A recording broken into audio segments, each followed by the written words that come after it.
hello everybody. How are you all doing? I hope you all doing well. My name is Paradise, and welcome to the Star League number 2. And I'm actually joined here today by Gucci Donut, and we're gonna be seeing these two teams are quite new. Now, you can look at the side of Legion. It's actually sort of post-haste gaming, but I do not think that Yellow is part of it. So the teams didn't really say that they're gonna be playing with their own roster or whatnot. So we're just gonna have like Team One and Team Two for now, and till the players actually say something about that. But I hope you're all doing well. And again, Gucci, how you doing, man? Great, Paradise. Thanks for having me. Never been a part of the Star League. This kind of all new to me, so really excited to be here and just see these players play on a random Friday. Yeah, it's quite random, actually kind of fun, to be honest, to just have the games like this. And I just came back home, man, and I barely got everything like active and whatnot. And yeah, it's a bit of a rush, but we're here, and yeah, let's just do it, dude.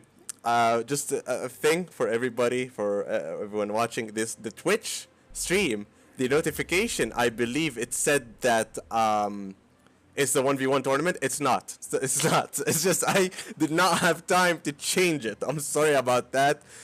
False alarm, but it is what it is. But also, another thing, the delay for the stream is like it's removed. So right now we're actually live. So everybody like texting and like writing on chat, we can actually see it and everything. And also, Gucci, let's get into the game, shall we? Yeah, let's do it. No, all good to know. It's good to know that there's no delay on this too. Thanks for the heads up on that. Great. So yeah, into this game. Let's see. We got Legion versus Hellborne, Team 1 versus Team 2. Magnus picked up versus the Engineer. We could go through the bands a little bit here. We got a Bushwhack band, a Monarch band, Flux, Scrap, Accursed, Nymphora, all banned as well. And from a mid-wars perspective, I can't really say too much on the bans or picks here, but yeah, looking pretty good so far. Yeah, it definitely is. I think I'll just change the Legion side to post-haste gaming, as I believe that there you want to go with that for now.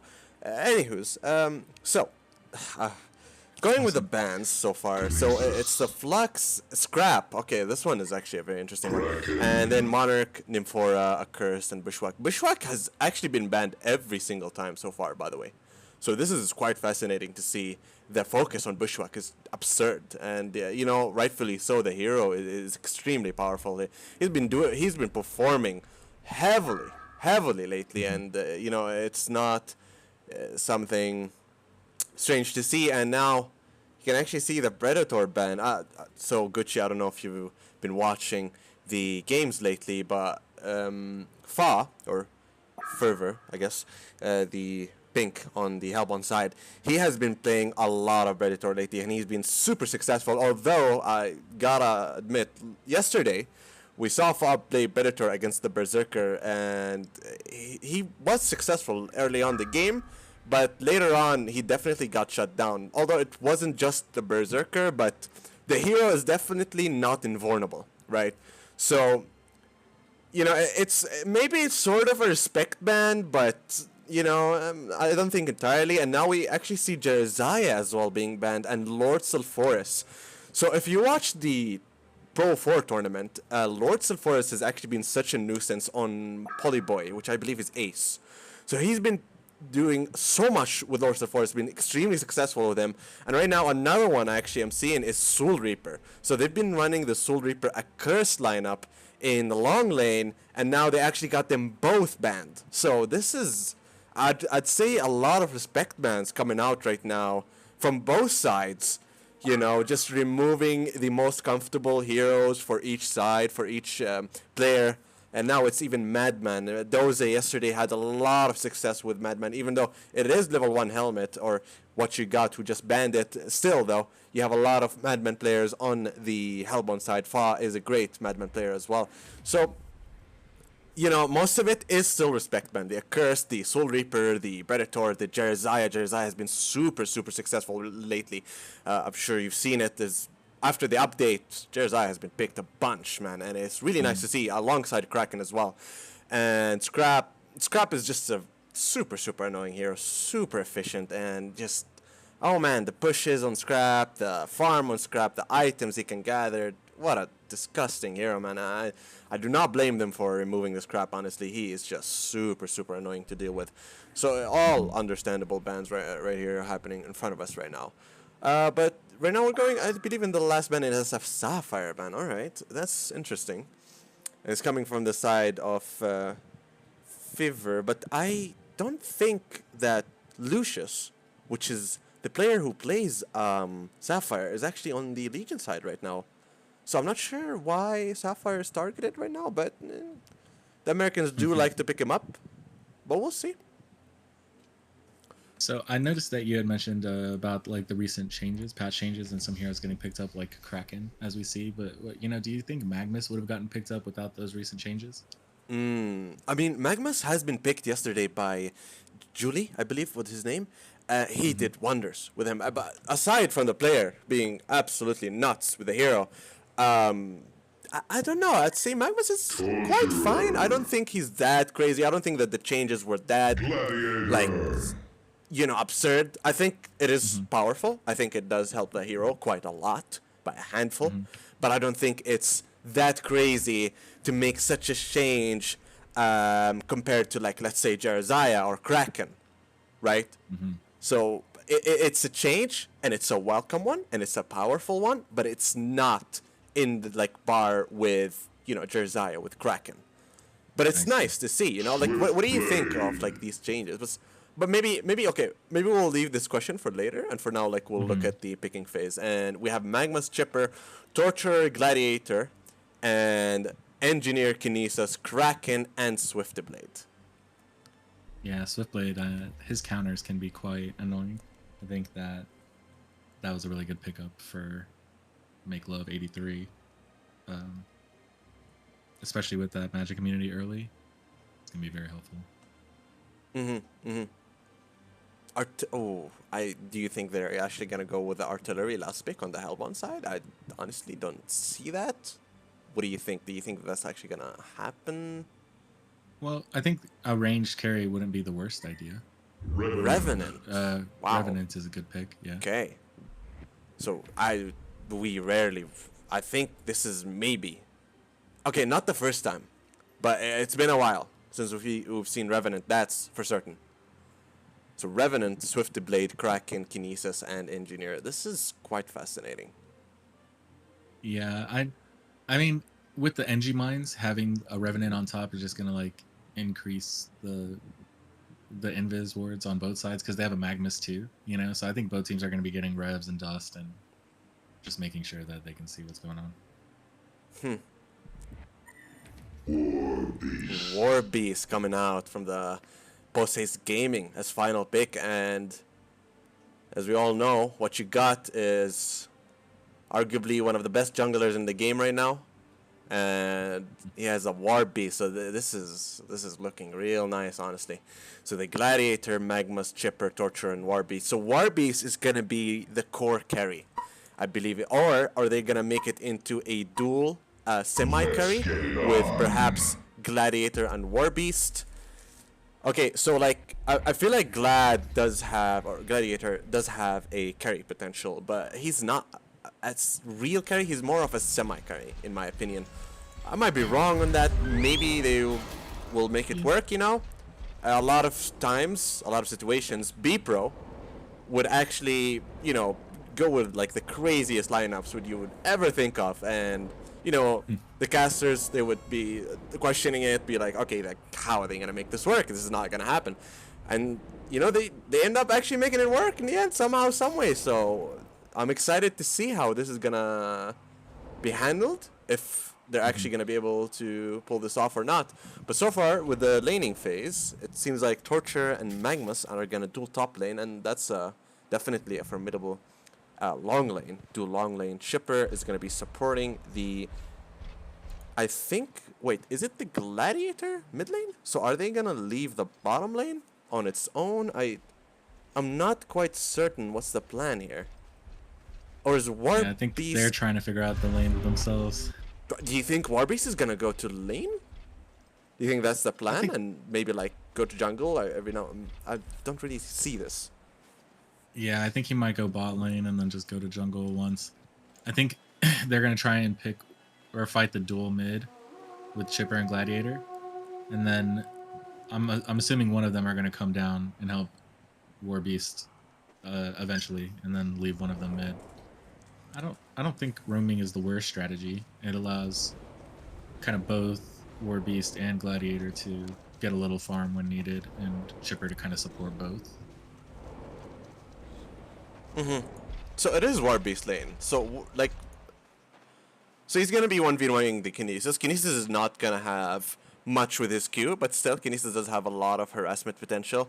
He does have his W, which is super annoying if he wants to get the lane control, which is almost what he did, but Wig saw that coming and he used the Wolf to block the wave just a little further so he can have the lane control back on his side.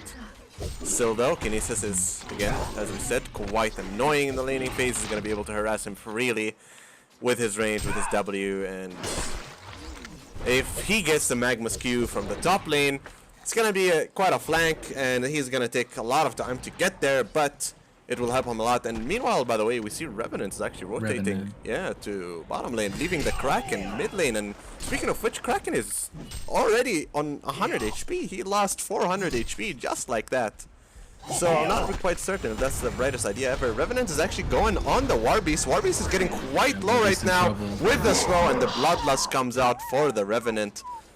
That was a great roam by Revenant. Yes, he literally just held W to bot lane and got the Bloodlust. And meanwhile, Kraken is getting real low at mid lane. The Rockets, maybe he's gonna attempt to go for it on the long range, but no, sadly he misses the first rocket, and he's not gonna attempt to break the health pot.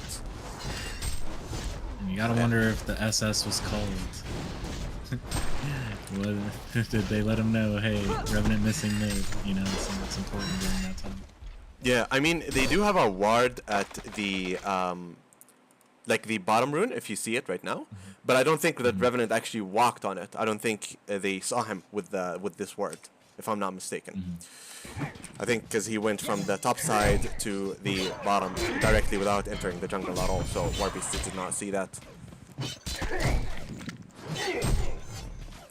Well, if we look at the stats chart so far, we see that Gladiator is actually doing phenomenal right now. 15-2, and Kraken, for being a 2v1 situation, he's actually doing quite well with 8-0. By the way, meanwhile, an initiation going on at top lane on the Engineer. Engineer is gonna fall off here. So far it's a 1-for-1. Golden experience, clearly. Still Revenant running back mid trying to get Gladiator, but it's a bit difficult, yeah. Now he has his bottle, he has the golden apple, so it's a bit rough to kill him right now. They'll have to commit a little Kraken more. in a little bit of trouble. Chipper gonna try and finish him off with a rocket. Oh, Vlad with the stun. Sadly. Volka gonna juke, dodging both.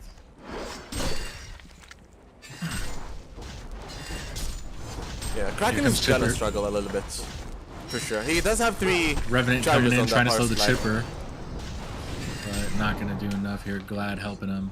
Both Revenant and Kraken gonna walk away now. Yep. Kraken is getting the charges on his batteries, currently at 4. It might give him just a tad bit of advantage for survivability when they do initiate on him, but I'm not honestly so sure if that's gonna happen, as Gladiator did level up his showdown now, so if they do catch a Kraken on maybe less than 40% HP, etc., it might be a dead Kraken with no escapability whatsoever, so we'll see what happens then. For now, Kraken seems to be playing super safe, and he's actually catching up slowly at the mid lane. He's not struggling that much. He's not doing the best, but I'm pretty sure he's happy with the results right now.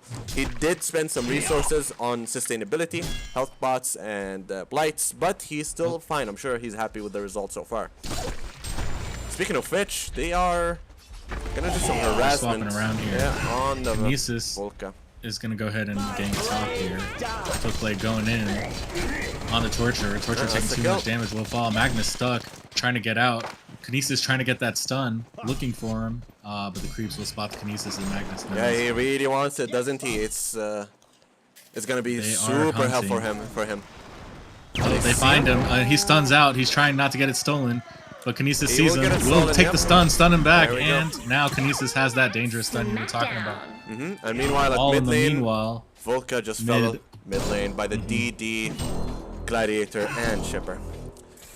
So, you know that the Volca was in a very good place. You know, he was pretty sure he was very happy, but now he's even brought back down to 200 GPM, Gucci. So, man, he's gonna have a very difficult game. But you know, he's a Kraken. He does have a lot of farming potential.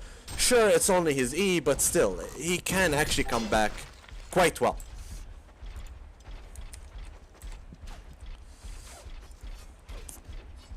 Yeah, I liked how there was a lot of action at the same time there.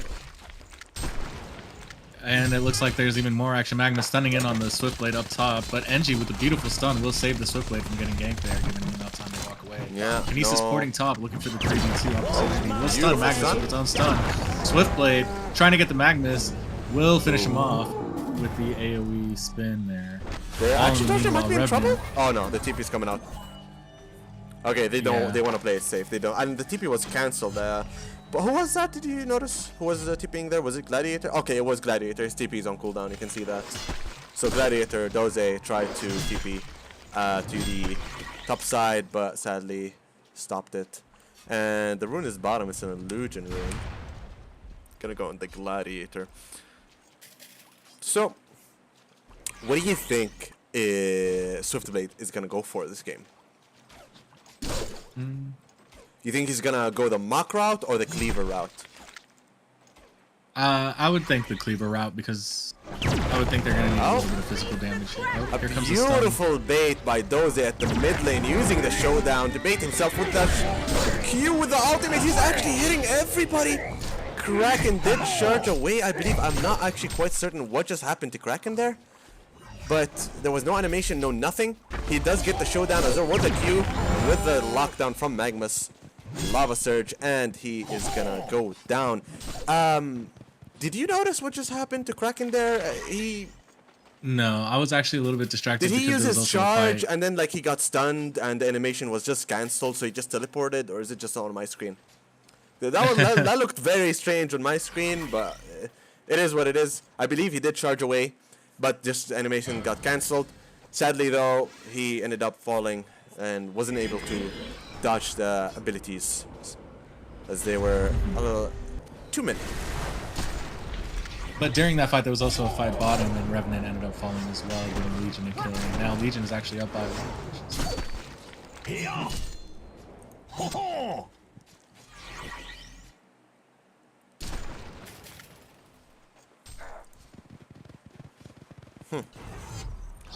I feel like Kinesis, well, I mean, I wanted to say, like, Kinesis, I feel like he should have done more with a Lava Surge. Magnus and Glad going in on Kraken. Kraken in a little bit of trouble here trying to escape, but will get stunned. Beautiful stun there. Oh, yeah. Perfect timing. Swift coming in with the port. Will ult, getting both Magnus and Gladiator down half HP with the assistance of Engineer.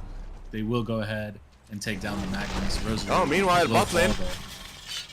Kinesis is trying to get a kill on the Torture. Torture, though, being one of the fastest heroes when it comes to base movement speed. Yeah, 350 to 390. What a huge difference.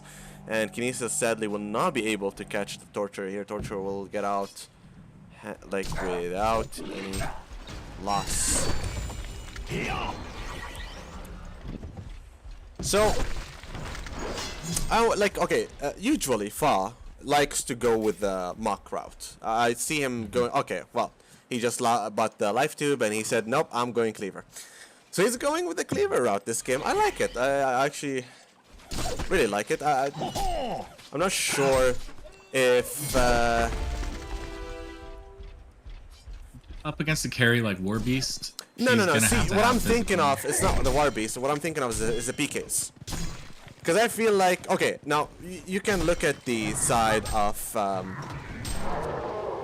Post-Haste Gaming, and you can see, okay, you have Magnus, but it can also be something on the chipper, right?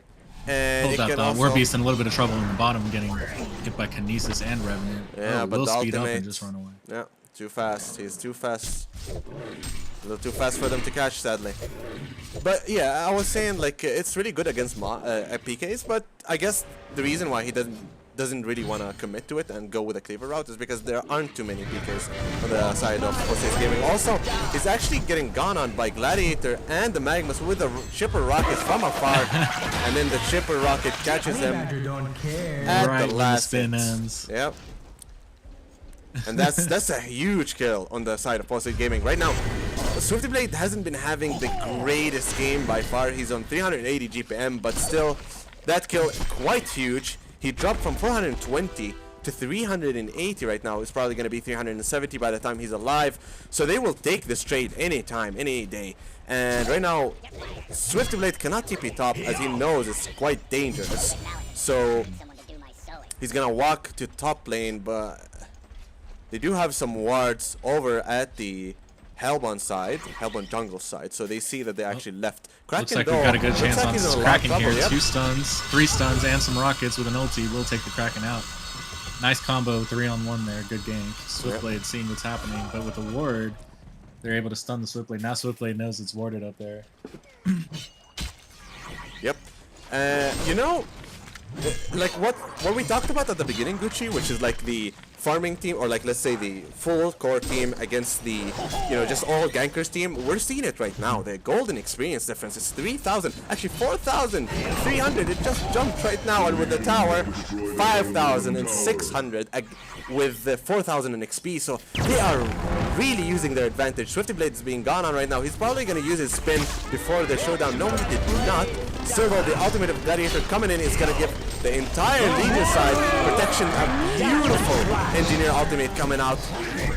Absolutely devastating post-haste gaming, and it's 3-for-1 exchange on the support. That is a very, very needed exchange right there. So they're very happy with what just happened, and they killed their top farmer Gladiator with 400 GPM, but still, even with this death, even with Swiftblade actually staying alive in that fight, and I believe he did, yeah, he got 1 kill and 2 assists, and yet he is still 100 GPM behind, well, 80 GPM behind the Gladiator, so it's still a bit of a struggle, and they're still 3,500 GPM, oh sorry, gold behind, but I'm sure that they're very happy with this exchange.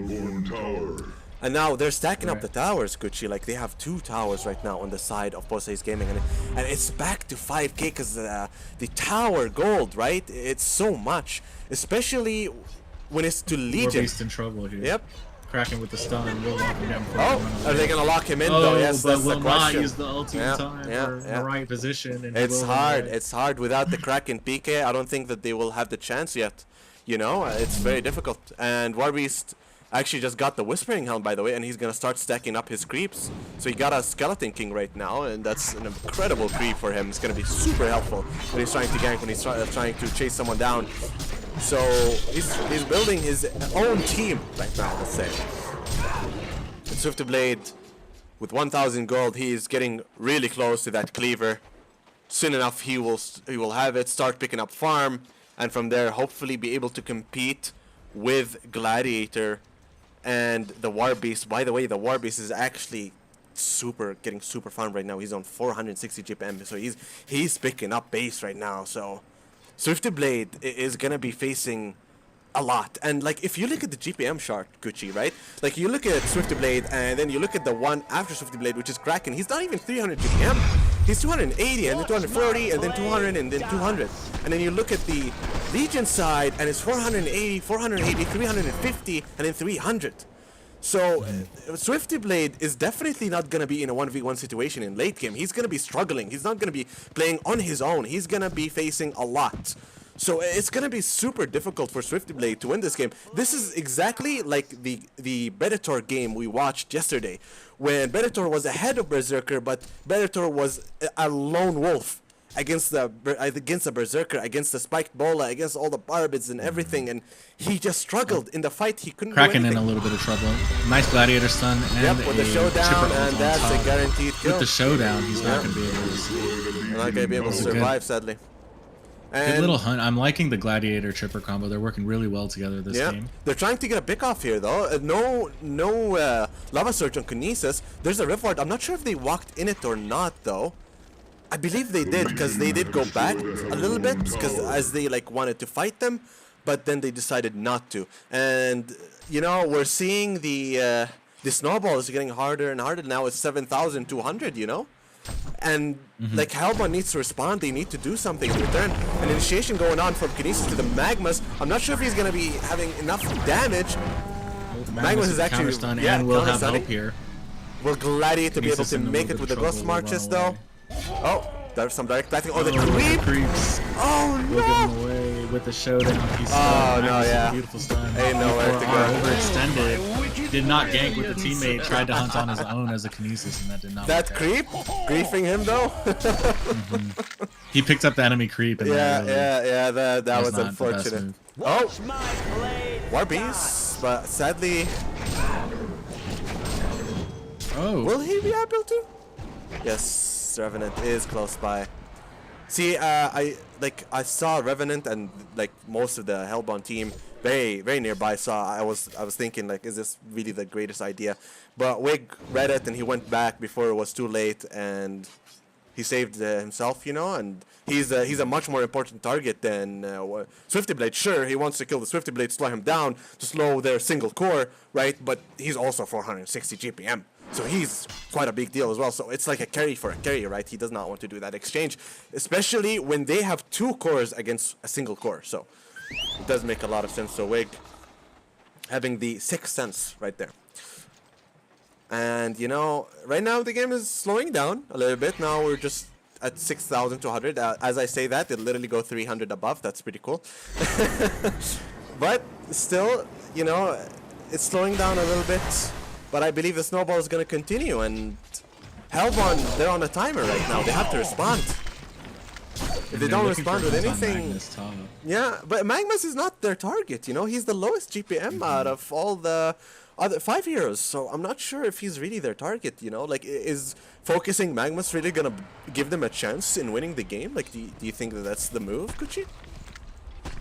Not necessarily. I mean, hunting as a team, I think, is the move, whether it's Magmas or any of the other targets. I just, they're not farming and they're not hunting. There's just a lot of walking around right now, and that's not good. You got to either be doing one or the other. So, the indecision while they're doing that indecision, Legion is farming. You know, so it's like they're having a lot of downtime where they're roaming, and if they're landing the hunt, that's a really good thing. But since they're not, Legion is just really out farming them right now. And they're giving up too much time. So I agree with you. They either need to go and hunt someone, especially the Warbeast would be the best target. Yeah. But without another additional stun, they're not able to keep the Warbeast locked down with just one stun. So they need to have both stunners there if they want to be able to do that. So if we look at, like, okay, I want to look at Gladiator for now. I can see Gladiator has 3,000 gold. Like, okay, there's also the Magmas with here comes the fight. Yep. Yeah, with the Lava Surge. Doze though. And they were able to work together as a team and pick off the Torturer, which is what they've been wanting to do. They are hunting together, which I like to see. Oh, Chipper looking for the is a lot of trouble. Yep. Chipper with an ulti trying to kill the Revenant, but Revenant sidestepping the ulti will be okay. None of the other Legion team are coming to help here. They're all too focused on farming, which has been happening the whole game. Every time a fight has happened, Hellborne has kind of come to the fight together, while Legion has just been kind of focused on farming. And Legion's like, okay, I'm going to use as much time as I can to distract Hellborne, let my carries farm.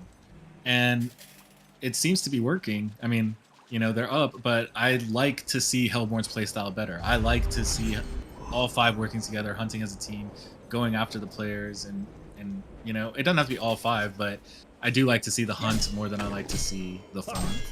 And so, even though they're down by 1 and down in farm, I am totally rooting for Hellborne to win here. The underdog, yeah? I mean, they're slowly actually making their way. The GPM, or sorry, the gold difference is slowly going to the side of Hellborne. But will they be able to keep that up? Will they win the next fight? I mean, one fight and this whole thing can turn. And right now they are going on Kung, Post-Haste Gaming. And also, yeah, I was talking about the Gladiator and what item would he buy with the 3,000 gold sword. And I was thinking Mach, and that's exactly what he's going for. And honestly, like at minute 20, okay, so he's probably gonna have it at like, let's say minute 22. So with Mach and Dreamcatcher, like I don't know, does he really need a farming item? Like he's farming well. I don't know. What do you think? Like, do you think the Mach is actually worth it at this point of the game, or is it too greedy? No, not. Oh well, I thought you were talking about on Swiftblade. You're talking about on Gladiator. So Gladiator is gonna get the Mach right now. He has the like I believe it's so called the Sword of the High. So he has the Sword of the High, right, which is the piece for Mach. And yeah, he's definitely. What, you think it's a Doombringer? Hey, no, I think it's a Mach. Yeah, so I think it's a Mach, and I think it's fine because War Beast is like the main carry, the main physical carry this time. And so if he's gonna be able to use that Mach to farm faster and stop initiation, like PKs, from happening against him and his team, then I think that's a wise choice. I don't know. I feel like it's a little too greedy, man. I don't think. Like maybe he should have just went demonic and finished the game. You know what I mean? Maybe team fight item and just go early, as they are in the driver's seat. They are the ones who are controlling everything right now. And War Beast, sure, he doesn't like, let's say, have a Shrunken Herdlord, like you know, his actual core for a team fight. He still has a puzzle box. He still has the Whispering Hymn and 2 Skeleton Kings. So what do you think is the biggest threat on Hellborne, though? I mean, to Legion. To Legion, I'd say a lot, to be honest. Like Engineer's ultimate is gonna be super powerful. Revenant with his W is gonna be super annoying. Kraken, absurdly powerful hero. And if Kinesis gets the Lava Surge, which he has right now, he's also very annoying, right? I mean, clearly Swifty Blade is the main target, right? But everything still, you're saying is initiation, right? Exactly. So like Hellborne the Kraken initiation is still very powerful, you know? The initiation. So what's the biggest counter to that initiation, right? What's gonna stop that PK? The Mach. So I think it was this Mach. But you think that he's gonna be in their face all the time, right? Kraken is not gonna be out of position. He's not gonna do that. He's gonna wait for his moment. He's gonna wait for the right time. And I think we're gonna be having a big fight here, Gucci. A huge push coming into the mid lane, and they're pushing super fast with the War Beast, Warcry. Oh my god, that tower melted, Gucci. They got 2 towers in under a minute. And Hellborne thought that they can like exchange the second tier for the second tier, but no, they exchanged the second and the third tier for the second tier, and now they do not have a tower in their base. This is insane. And if they do this one more time, it's gonna be easy racks. Oh, sadly, the puzzle box Hellborne died needs to before he hunt. could. Hellborne needs to hunt, and they need to use that PK. They need to get in there, use that Kraken ulti. I feel like the cooldowns between the ults, like Kraken probably could have gotten like 4 or 5 ultis off. Like we need to, you know, use them right after the cooldowns are gone and start going after them. There's just way too much downtime on Hellborne's side here. Smoke coming out from the War Beast. He might be looking to get a kill, but as we see from our preview, the spectator preview, we can see that everybody is top lane right now. There's a DD at the bottom side. A bottle on Gladiator. He will most likely be the one who bottling that. And Revenant might be in a bit of trouble here if he does show up. Okay, so 10 seconds left on the invisibility. I think he wants to clear the wave with simply his W. And oh my god, the timing on that is terrible. And sadly, Revenant's gonna be caught off guard. He did not expect the Rev Ward in there, and my god. Meanwhile, though, Gladiator is actually at the top lane trying to get a kill off the Swifty Blade. Engineer with an eye. Yep. The showdown. Oh my god, a beautiful lava surge. Getting both Kinesis and Engineer. They're both gonna go down. War Beast is still fine at the mid lane after the TP from Swifty Blade and Kraken. They might try to get a kill from him. They do not see him right now. All the wards in the jungle are from the Legion side, so they don't have any vision on him. They know that he's there, but they don't know exactly where. So that's a 3-for-0 exchange, Gucci. Another fight on the side of Forsace Gaming, and again the snowball, Gucci. We talked about this. They have to react. They have to do something.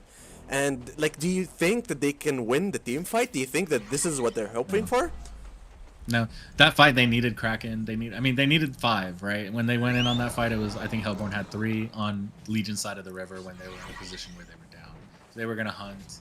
They needed to do it together, and instead they decided to use Legion strategy.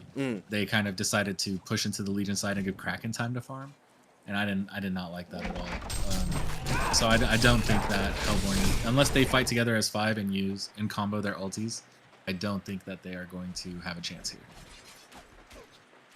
Swifterblade with the smoke, a little too greedy, I'd say. By the way, they still have the first tier tower, Gucci, on the Legion side. This is absurd. A TB coming in, I'm pretty sure he sees it from the vision of Kraken and all the rest of his teammates standing on the uphill there. Decide not to take it any further and just go back. Again, it's the difference, the gold bar, the gold difference is going to the side of Poistace over and over and over again. Also, those are just fat fingered his W and clicked W very quickly, and he did not use the showdown.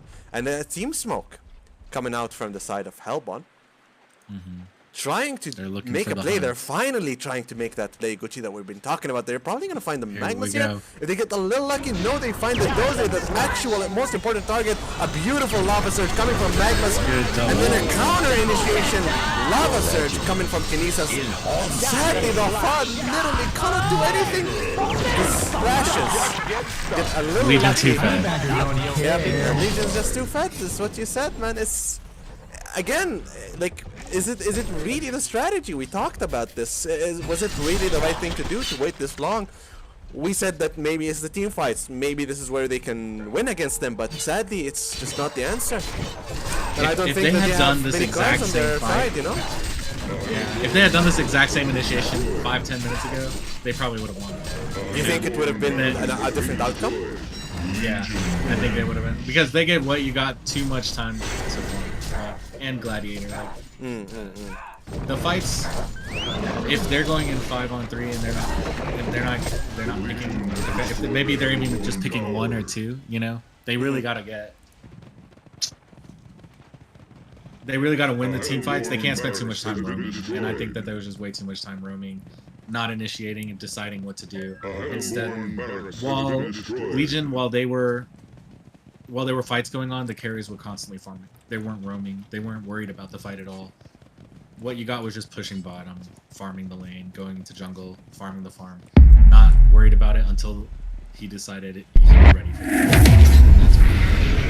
And whenever he was getting initiated on, he was not getting picked. There were 2 initiations on what you got bottom that failed, even with the invis, even with a Kraken stun. And he was by himself. And that should not happen. Those hunts should be successful. You should be taking out that carry. And if you're gonna let them slip through your fingers like that, then you're gonna mistakes like that are gonna cost you a game like this. So. Well played to both teams. You know, I again, like I said, I love the way Hellborne plays more. I don't like it when I see one carry just farming while the rest of the team is taking hits and playing the game while one person is just jungling. I don't like that playstyle. It wins a lot of the time, but I like to see the 5 hunters roaming, winning, and getting that experience by killing the other team versus the creeps. Yeah. I mean, you know, it was a very difficult thing, like a very difficult match for Fa. Again, we see the same exact like problems that happened yesterday with the Predator game. Like, he's just a single core, right? And there's just not much he can do to face like there's the enemy team. There's just too many things happening. Like yesterday when we saw the Predator game, he was literally just being tossed around. He would jump in Berserker would just ulti, the slow would be gone, then Berserker would walk away just a tad bit, and then it's like, okay, who do I hit now? Then he would jump to someone else, and then he would get Spike Bola, and then you'd use Geobane, and then he would get immobilized by Berserker. Like, there was literally nothing he can do because he is I guess drafting in a way where he's like, you know, the core, the only core, and the only focus is on him. But once you draft that way, once you get to the late game when everybody has items and whatnot, it gets very difficult to actually win the game, to, take a fight. Because everybody's focused on you, and when everybody's focused on you, there's not much you can do. So, but it works a lot of the times. It works. But yeah. Well, do you have anything else to add to the game? Um, I gotta say, huge shout out to Gladiator and Chipper. I would have to say Chipper is the MVP that game, even though it looked like he didn't have the most farm or the most stats. His positioning and his rockets, his ultis, perfect almost every time. Mm-hmm. So, shout out to Chipper that game, MVP in my opinion. All right. Well, with that being said, we're gonna take a small break, and then we're gonna come back about 5 to 10 minutes. Also, just for everybody to know, I've seen some people talk about the bets. It's just I just kind of forget about them most of the time. So maybe try to remind me, because I have to do the cast and everything. So it's just kind of like just goes like leaves my mind. So if you guys remember it, just do send a message, and hopefully I'll see it and I'll let you know. But anywho's, 5 to 10 minutes. We'll be back with game number 2. See you then.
Okay, just a real quick update, everybody. I'm gonna shut down the stream right now, and then I'm gonna go live again, but with a delay this time around, just because some players are asking for it. So, just 6, 7 minutes, and the delay would be up and running, and the stream is live. All right. So yeah.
Hello, everybody, and welcome to round 2 of Team Unknown against Pose's Gaming. And last game, we had Pose's Gaming winning with the War Beast and Gladiator dual core lineup against the Swifty Blade single core lineup. And also, just an update for everybody to know, we added a delay just now, and maybe hopefully I'll be able to do the bets after the delay. So it's kind of weird. So I will have to do the bet once the match is like started in the stream. So like I would have to wait 6 minutes and then do the bets and then like stop them if they went over with a delay. It is very strange to do, but hopefully I'll remember to do it this time. Anywho's, or I'll be able to with all that's happening. Anywho's. Gucci's AFK right now. He's going to be joining me soon. But if we I'm back. I'm here. Oh, welcome back, Gucci. And if we jump to the banning, Gucci, the one ban is in particular is very special. Don't you say? The first ban exactly as well. The Gladiator is out now. He's no longer in the pool, and alongside a Curse, which we saw last time. And will he actually? Okay. So the Scrap. Man, Scrap is being focused. Interesting, very interesting. And the Nymphora. So last game, I believe it was the Monarch and Nymphora. They got banned at the first banning stage. Or phase, sorry. And now they're switching the bans more to the, I guess... What do you... Respect bans, I guess? I don't know. The Doze... the Doze Gladiator, too strong, man, too strong. And they're respecting the Doze Gladiator pickup. That's really nice to see. And then you have the Flux, a Cursed, Scrap, Engineer, and Bushwhack. So same bands except for the Gladiator and the Engineer. These two are different right now. And Gucci, just take it over just for a bit till I do the bet, so people will actually be happy about the bets. so we can move on with that once we are live in a sec. And there we go. Okay, so you take over for now. Sure. We've got Nymphora picked up on the Legion side, Monarch picked up on the Hellborne side with Magnus. That is a great combo as well. I think having Magnus picked up with the initiation last time is what they're trying to do again this time, and just land those stuns early. Hopefully the Hellborne side will be initiating using Magnus a little bit more earlier than last time, and not waiting to late game, because it feels like Magnus is a lot stronger in an earlier game, and as the game gets later and later, that he tends to get a little bit weaker in my opinion. So to counter that, it looks like a Kinesis is getting picked up so that they can steal that Magnus stun and other Q skills as well. And Lords of Forest getting picked up by the Legion side as well. So, you know, Paradise was talking about how Lords of Forest has been a major nuisance this game, or this tournament, and has been getting picked up a lot. And so since Self Forest wasn't banned, it looked like Legion took that opportunity to go ahead and pick him up and be a nuisance this game. So we'll see how Hellborne responds. And I'm back, and we have the bets. So hopefully the chat can leave me be with that. We can move on to more important things. Also, I see Coach in the chat. Coach, please send me a message. We'd love to have you. Now, going back to the game. Sorry about that, Gucci. Now I'm back with you. Now we have Magma's Lords. Oh, the Lords of Forest coming out again. Oh, by the way, I just realized Sate is playing. Oh man, I haven't seen Sate in these games in quite a while, Gucci. And Sate is quite he's a very good Lords of Forest player. He used to pick him up a lot of the times when he used to play with Shurkan and Dutch Ownage. He used to play a lot of Pebbles as well, a lot of Kraken too. So it's very nice to see some, you know, different players who play a whole lot of different heroes. It's really nice. Or just different heroes as a whole, like from the meta, you know what I mean? Like, just something new to see, or something fresh, you know, after such a long period of time where everybody's just picking meta, right? So it's a nice change for sure.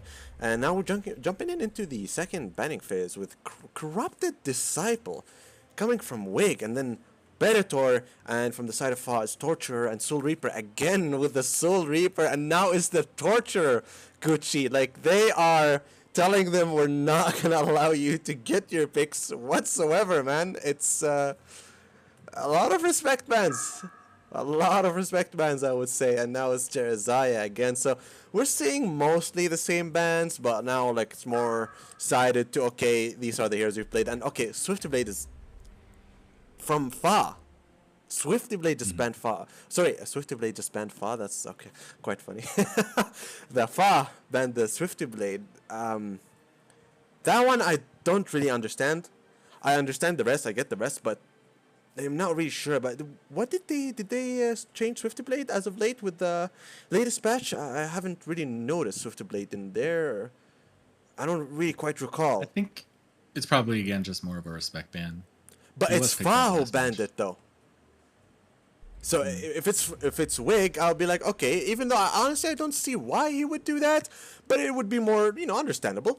But since it's Fa, I don't know. It just doesn't make any sense to me. But Fa has a plan. He has an idea, and we'll see what's gonna happen. And now Pharaoh coming out from the again, we're seeing the same exact thing, Gucci. And sure they don't have the core pick so far, but they do have the Magma's Pharaoh Ilunian Monarch.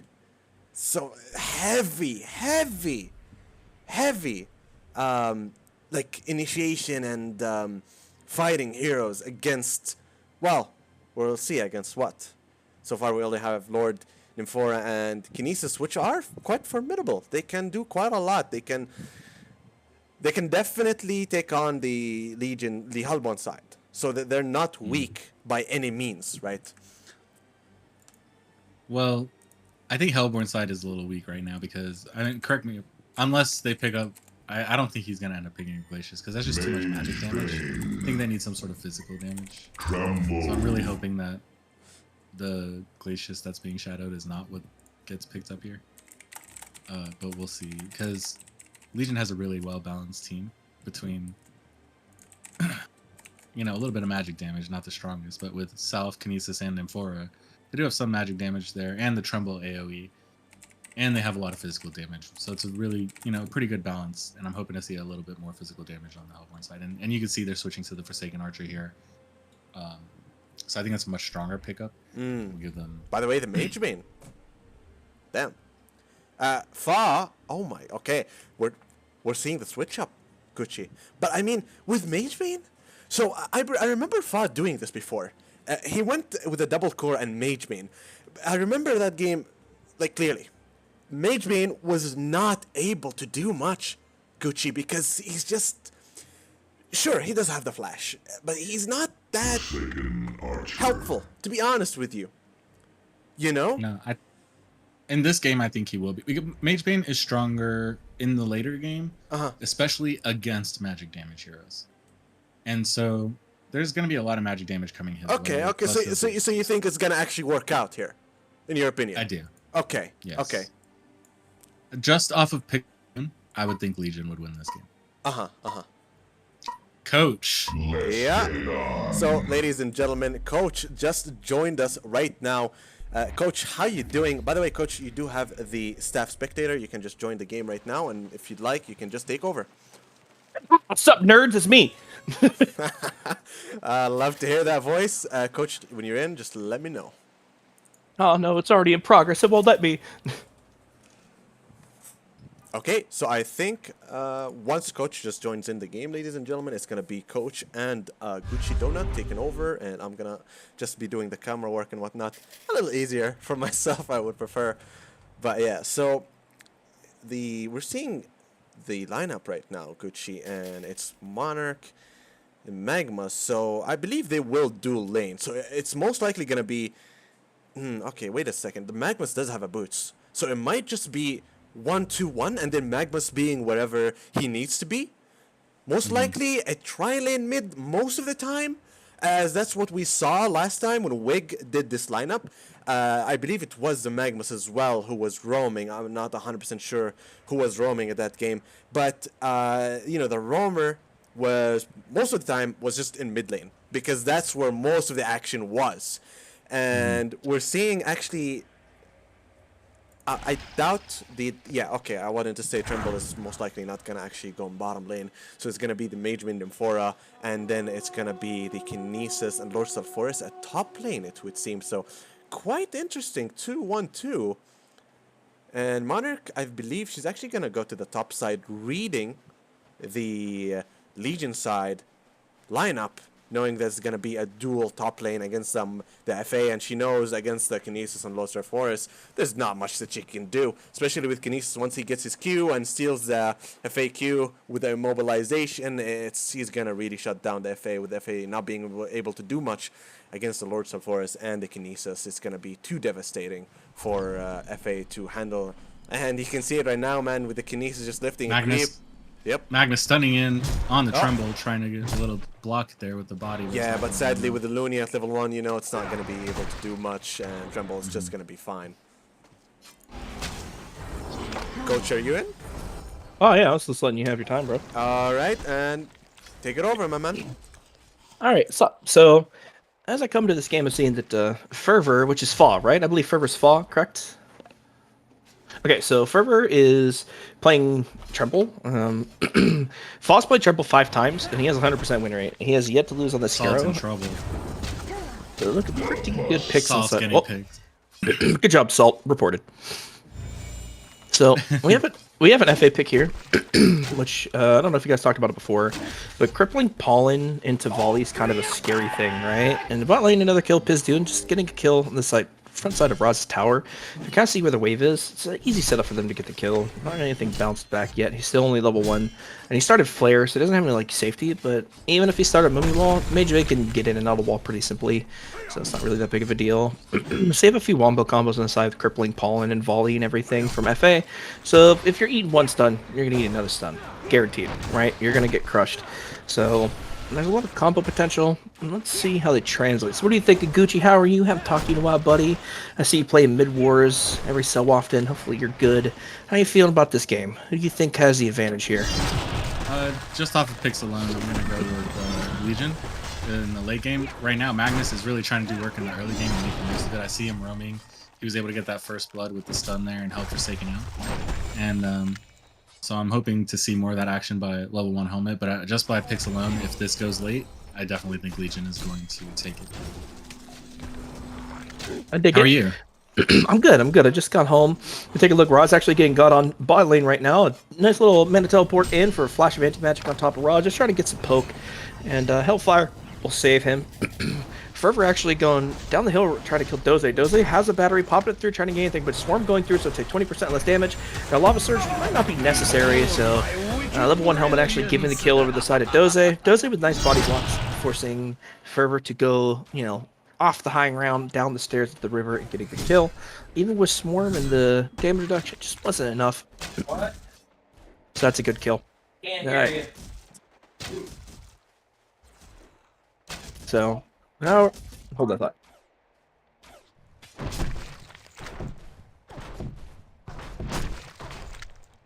I liked during that fight, Magnus went mid as if he was going to help, but didn't even have to do anything because Alenia just was able to save.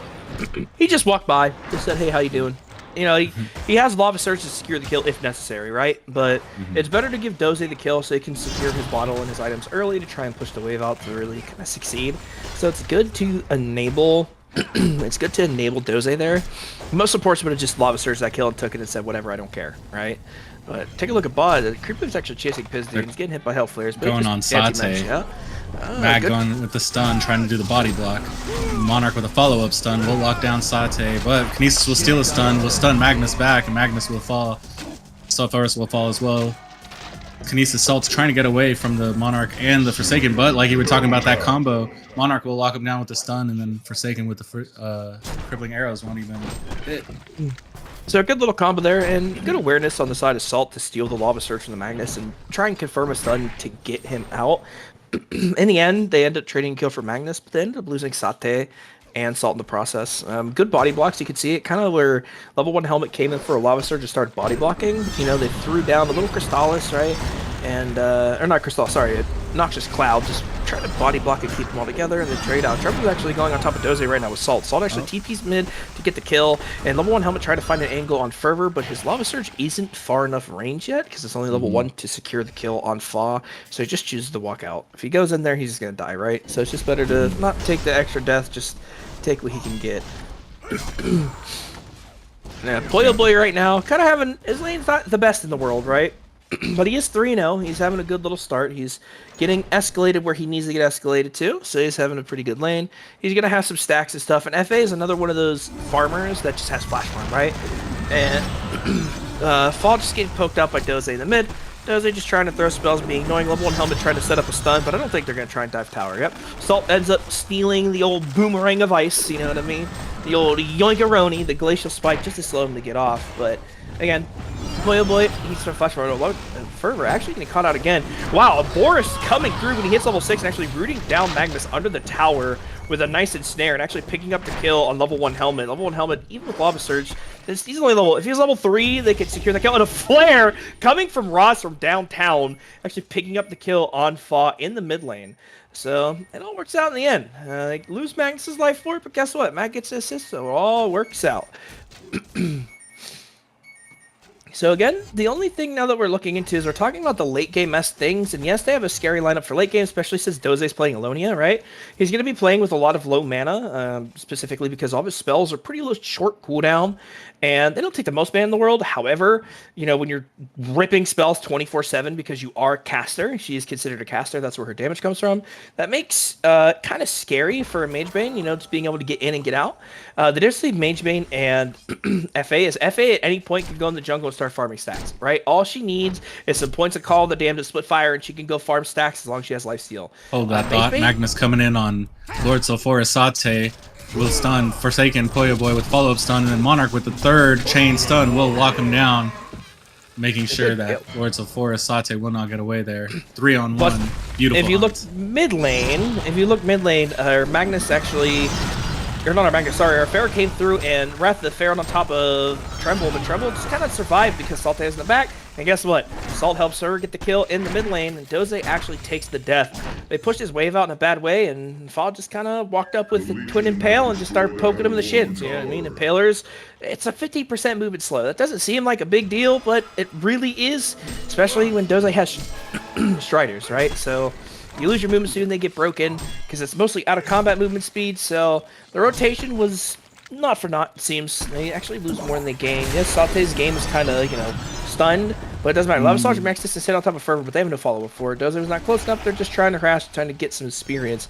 So Hunger Spirit's actually picked up on the FA at about 7 minutes in the game. Her items are looking pretty good. Her GPM is sitting about 500, which is pretty good with the stacks and pulling the wave. So now she can start translating to the jungle, unless they want to give it to Doze, so Doze can escalate their game. It just depends on what they want. Again, FA becoming the flash farmer that she can become. Mage Bane can only really do that when he gets Cleaver. So they are on a time frame, but the time frame can be pretty even. The only difference is that, you know, Fa playing the Tremble, playing it mid, and Sate playing, you know, the South Forest is kind of annoying, right? If he gets on top of FA or gets on anyone, gets a nice little Undying off, they pretty much can secure the kill. They have a lot of sustained damage, right? Overtime damage, comparative where, you know, again, on the Sate in trouble, Monarch locking him down. The volley, and a nice little arrow coming through, killing the Sate. If Sate gets the Undying down, gets the damage he needs, Piercers come through, guess what? Valve doesn't have a Hive Mind route just yet to ensnare him, so he actually gets away with the TP, but they bring a lot of people up here to try and defend Sate. Sate takes the death. So they're slowing down Sate's game, but it seems pretty even. There's not really much of a deficit at all. They're still pretty even on that side. It's just, you know, Sate is not having the greatest game that he could have, sitting at 200 GPM, but such is the life of an offlaner, right? And sometimes he gets sacrificed to us. So Sate actually ends up TPing mid, gets a crippling paw, and Wrath of Arrow coming through. A nice Glacier Spike coming down with an absolute zero ripping on top of Sate. So Sate dies, respawn, dies again. Here comes Baron, Nymph 4 TP through. Fervor coming through with a nice little fall, and Snare coming through with the Nymph 4 Glyph. Zeal getting the kill. So they trade a kill off on Doze for a kill for Sate. They end up burning them for ult, but it's a 1-for-1 trade. Gets some damage on the tower. And now you see the power of the Nymphora, right? Nymphora can be anywhere on the map at any time, just if they feel like it. So Playboy went for the Knuckles build. So let's see if he goes Nullfire or BKB Bex, or if he's gonna go Geos. He has some options. But trying to scout something on the side. Take a peek at mid real quick. Doesn't have enough Mare for Wrath of Pharaoh. He's just gonna shoot off a flare. Trying a little old bomberoni, a nice tormented soul from the side just to clear the wave. And Fall's just gonna keep hitting creeps. Doesn't care. Fall's sitting at 500 GPM as well. FA sitting at 550. So Fall's having a pretty good game, 4-2. Pretty good items, and going for the Rune. Zeo coming down level 1 Nova. Level 1 getting a nice 2-man Lava Surge, popping a Steam Bath to dodge the auto, but there's actually a Rev Ward on top of him, so he ends up dying. Pizdude smacking him down after taking the Haste Rune and picking up the kill on our Magnus with Mana Rift Burn. So again, the Pharaoh was kind of standing there trying to figure out if he had an angle to play, and he didn't, and level 1 Helmet takes the punishment for that, unfortunately. And Doze is going to start taking some stacks, and Sate is taking recovery stacks right now, just trying to catch up and get any experience that he can. So let's see how that turns out, Gucci. Yeah, I'm really liking the look like Tremble's getting hunted here up top. Monarch with the locking down, Tremble with the stun. You know, like you said, that beautiful combo with the Forsaken after locking him down with an ulti on top. So actually, they trying to get out. Oh, wow. Will not be able to get out. So actually, Poyo Boy split arrows end up killing the mound while he's auto-attacking him, so even though he's gained the damage resistance, he ends up not dying. Literally, mound got denied out by split arrows, right? So it canceled his TP, so he couldn't get away. You see that Monarch, you know, is trying to say it, and, you know, a little troll there. Yeah. But as you can see, the damage resistance, that's super, super huge. You see that Poyo Boy kind of walked into melee range, right?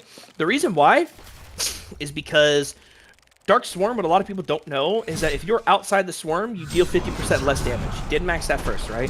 So the reason why FA approached the melee range was just because she was trying to, you know, burn the damage resist. If it wasn't for split arrows killing the mound, they actually wouldn't have gotten that kill. Her split arrows stopping the TP and killing him there is actually kind of what saved it. It's just a look at the draw. And actually, Kinesis right now at a Magic Mushroom, sneaking behind Poyo. Fall's there. Fall's trying not to break, but they see Doze, they see Poyo. Okay, a Hive Mind coming through with a nice little bound, getting up with Doze. And Poyo Boy's picked up by Tornado. Kinesis gets one shot absolute, but guess what? Fall does the damage. Fall actually burning through with Dark Swarm and getting a kill. And Sate getting TP with him for a Bear throwing his yell, getting a stun. Sate just trying to get anything done, trying to run forward. A Surge Arrow Ball hits a nice Crystallis and TP's out. I don't think, oh, no, they do have the damage. Crystallis ends early with the Undying for no healing, and they actually pick up the kill. So that's a good little hat trick pickup on Fa, escalating his game a little bit more. And you see the power of Kinesis there, Gucci. He just picked him up, and when he fell to the ground, he was just a dead body. And that Tremble ulti just lasts so long. Like, he's doing such a great job using it, targeting the right targets and picking them off one at a time. Pizdude with a nice TP out as to dodge the Lava Surge. Brozer goes in with the Wrath of Pharaoh, but puts down Mummy Wall, but it doesn't necessarily matter. A nice little seed on the ground to full burst to get a lot of heal back. Sate just do some damage to Roz. Roz can't really do anything. Doesn't have the damage or any items right now, but they're all TPing in. You just saw the strength of the volatile pod, right? She just put the pod in the Mummy Wall, and it blew up, healed him for absolute shit ton of heal, and they said, all right, neat, thanks for your spells, I'll catch you later. Unfortunately, level 1 Helmet tried to catch up his Dune with a stun, with a Lava Surge, and he blinked away. And as he blinked away, Ross chased with the Wrath of Pharaoh, but if they were to stack that a little bit better, if they didn't have to burn what they had to burn there, that probably would have turned out and made the difference. But again, these things happen. So Fa actually went Energizer to run through the Alonia spells, right? Just to stop the slows and everything so he can chase and do more. So that's a good pickup on that end. I don't know if he'll do the Cleaver, if he'll do Thunderclaw, if he'll do just straight up Geos. We will see. And Sante actually getting ran out in the mid lane right now. And Sante's going to end up taking another death. And Fa's actually stuck inside the Mummy Wall, but it doesn't necessarily matter. Doze trying to throw an absolute zero. The glitch spikes do any damage, but it doesn't necessarily matter. A nice Nim4 TP in, bringing in Pizdude. Again, that 50% damage reduction literally just made it so they did no damage to Fa. Fa just stood in the Mummy Wall, taking all the spells that Mystic, Magic Armor, didn't care. Had no cares in the world. They're going to have troubles killing this Parasite, I mean, what is Tremble? Is he Hive Mind? Like, what would you consider Tremble? A Parasite, a Hive Mind, an Alien? What is Tremble exactly? Yeah, I'd say some sort of mix between, like, an insect kind of thing. I don't know. Well, you know what? I'm going to call him a nerd, because that's what Fa is. Rank 1 on the leaderboard, that dude is a nerd. I said it, and I meant it. Yeah, he's playing fantastic. his positioning, his mounds. I mean, it was unfortunate that he couldn't escape because they killed that mound that one time. But I mean, he's been playing fantastic damage this entire game, and he's had really good assistance with his team to come in and help him with most of the ganks here. So, yeah, shout out to Fall on that. Looks like Plus, are they trying to do a sneak a Concord Gucci in 15 minutes? Then FA having an Elder Parasite. I guess they feel comfy, huh? Just so you know, there's no delay on this game, Coach. So when casting, try to keep in mind a little bit. Well, if somebody's ghosting, you're a scumbag. I'm just gonna say that straight up. I'm talking to you, Diabetes. I mean, what? Who said that? Huh? Who said that? Who said that? You ghosted your own team, Diabetes? Huh? Huh? You selling out? The good part about the Tremble pick with the Nymphora pick is that if Fa has any mounds of the map, or if he sends out a little buggy boy to dig him a tunnel, the ability to teleport anywhere on the map that there's a mound is super huge. But the reason why it's also kind of scary is we've seen it multiple times. Fa kind of gets jumped on or goes into a fight, and Nymphora just teleports in, right? Just literally comes behind him and is on top of him, right? Like, they're prepared to fight. So you have a global presence when it comes through with the Nymphora plus Pizdun playing Mage Bane, you know, a nice W, right? A flash of anti-magic to get on the back line to try and fight the supports or get anything done is also super scary too. So they have a lot of engage, they have a lot of ways to play, a lot of angles they can play off of, where, you know, TGV's kind of straightforward. So a lot of search coming Here on. Comes a stun on Mage Bane, follow coming through to Wraith of the Pharaoh, and they actually get the kill. So Doze throws a Glacial Spike and throws down a Frigid Field with a nice little flash race that just long enough route after the Pharaoh to just get the kill. They're actually looking for a bus going down. Poyo Boy actually sees him in the trees. They shoot him down. A Lava Surge to confirm the kill on the side of Poyo Boy. It's a good little fight. And right there, as we can see, that CC was actually perfectly layered. And you see Monarch right now is kind of blocking with Sate. Sate doesn't know he's there because it's a stealthy boy rune. He's taking some damage per Sir Gerald III. Gerald getting melted down by the stinky Sate man himself.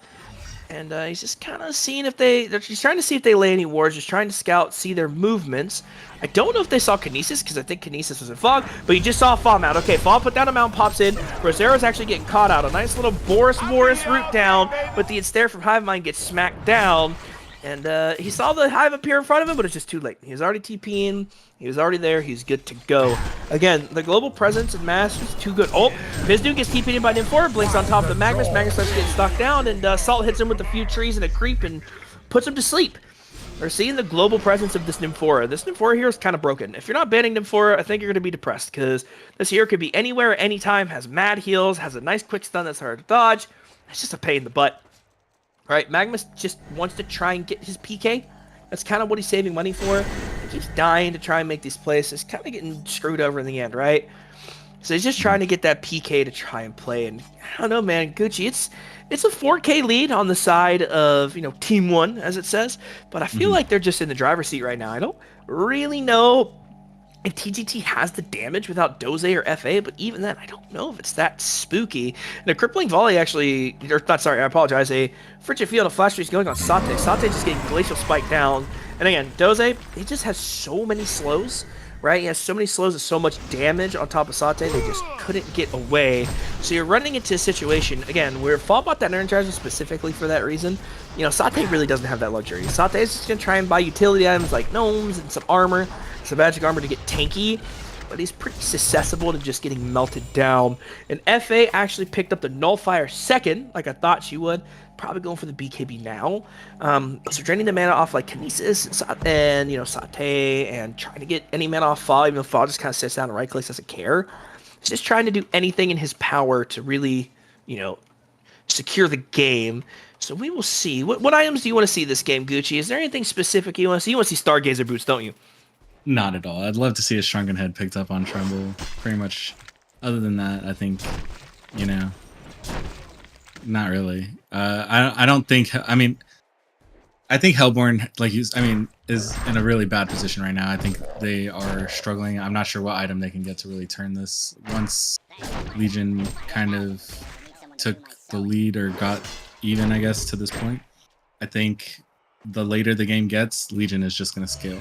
So if Hellborne comes back from this, it's going to be due to an awesome initiation, and in order to stop that, really just one Shrunken Head would just, I think, secure the win for Legion here. So I like that thought process. I think you're not wrong by any means. At the same time, I feel like once Magnus gets the ability to get PK and he has the ability to go off Wrath of the Pharaoh or set anything up, I feel like it changes, right? Because if we look at Doze's build specifically, right, he has a light brand, which means he's probably going to be going into Grimoire. They're going to have a lot of trouble going high ground if Doze's positioning is correct, right? And I say that openly. If Doze's position is correct, he could just put down a Frigid Field with some Glacial Spikes and just clear the waves from high ground. It's going to be hard. Unless Pizdun makes the decision to PK in, or not PK, but, you know, flash in with his W, the blink in and kind of, you know, force them to make a play on Doze, or if Doze gets unpositioned, he gets caught by a Zeal, or gets caught by a snare by Boris. That's the only way they're really going to kill him, right? I think that's something that we need to take into consideration, and I think Poyo Boy, when he gets his BKB and gets his Geos, he's going to be harder to kill. I don't necessarily know if he has the damage to punch through the BKBs. However, even when the BKBs are down, his right-click damage is nothing to scoff at, right? It's not, you know, he's not a gentle toucher by any means. He's going to hit hard, he's going to be annoying, and he's going to burn the mana of the supports, he's going to slow supports down, he's going to purge off anything he can with Nullfire 3. So I feel like it all depends on Poyo Boy getting items, right? Because they can throw their bodies at the enemy team, as long as Doze's in the back pitching spells and Poyo's sitting down auto-attacking, there's always a chance, right? There's always a chance. I mean, we saw a game before where a team was down 30k and they came back and won. So anything is possible. You just have to believe in the power of friendship. And that's it. That's all I got. You just gotta believe in the power of friendship. Let's see if Hellborne okay, lands a good Fair coming on with initiation. Pizdun. A nice blink lava surge coming through, stopping Pizdun. Pizdun gets locked down by a volley, and Poyo Boy actually just doing damage. Nice Nullfire in the backside, pushing out Salt, but guess what? Sate's still alive, Bear trying to get out Fervor. You know, Fog just running. And Pizdun doing a flare, trying to slow anything he can. A nice lava surge coming on top of Fog. Fog getting crippling Pawn, literally getting put down. Fog's gonna actually get picked up on the side by Doze. Doze's secure good. Zero coming out trying to kill Bear to slow. But guess what? Level 1 helmet he's in. Oh, he can't tablet down. He's just a little bit too far away. And again, there it was. That was that fight. Pizdun got a little bit too aggressive, was pushed up, kind of hitting the tower, kind of playing around, pump faking blinks. He thought he was a thug, thought he was a gangster. And then a PK reveal on the side of Magnus comes out. They get a nice, huge lava surge into a crippling paw, into a piercing arrow with a volley, and they just auto-attacked him down. And, you know, Salt tried to position up to do anything. Salt took half HP from 2 autos, or sorry, not 3 autos on the side from Poyo, and the fight just continued. And again, Magnus PK is literally what was locking them behind on these crazy engages, and a nice Wrath of Pharaoh as well. Let's not forget, you know, Rosero, Rozzy Boy helped a little bit. But again, you saw the power of their team, right? Doze sat in the background, just off, you know, 2 screens away like a little sissy, not playing the game, throwing spells, throwing icy sticks at people. And Poyo Boy just was up there, no fear, just shooting on attacks from downtown Julie Brown. Skeletons spawning, shooting arrows, having the time of their life.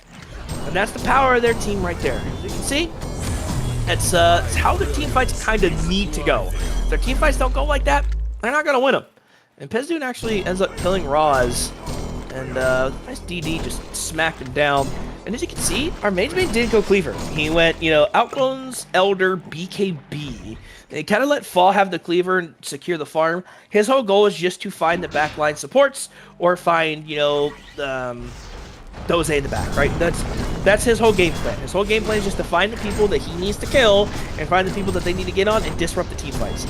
If, you know, Pizdun can get on the backside of, like, Poyo Boy or on the backside of Doze, the fights become that much harder. Because as soon as Doze loses mana, or as soon as, okay, level 1 helmet decided he wanted to ult trees, Keck W, nice alt idiot. Yeah, if Pizdun could get on Doze where he doesn't have all the spells slinging from, you know, 3 screens away, the fight changes, right? All the Glacial Spike and Frigid Field slows are kind of what secured them the fight. The Absolute Zero do thing. Pizdun P going in with BKB, blinking on top, trying to get on Poyo Boy. Poyo Boy just kind of slowly cutting away, and Roz actually gets one shot. Salt getting a nice 3-man lava surge through, and level 1 helmet trying to get anything. Level 1 helmet with that Absolute Cold coming through, getting a nice lava surge. They're trying to take down Fall. Fall kind of taking it, but guess what? Poyo Boy standing his ground with the heal. Bear getting killed by the piercing arrows, and Poyo Boy's going to run forward, trying to confirm the kill. Bear gets literally popped for 40% of his health off 1 auto.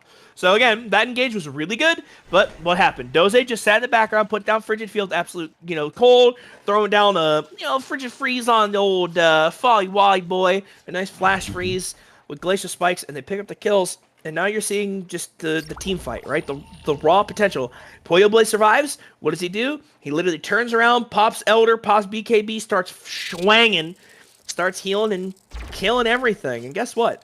he doesn't have geos yet. He doesn't have a shield breaker. He doesn't have a crit stick. He doesn't have anything, right? He just has the basic core items right now that he needs. This FA is just gonna get scarier, right? He's gonna get spookier as the time goes on.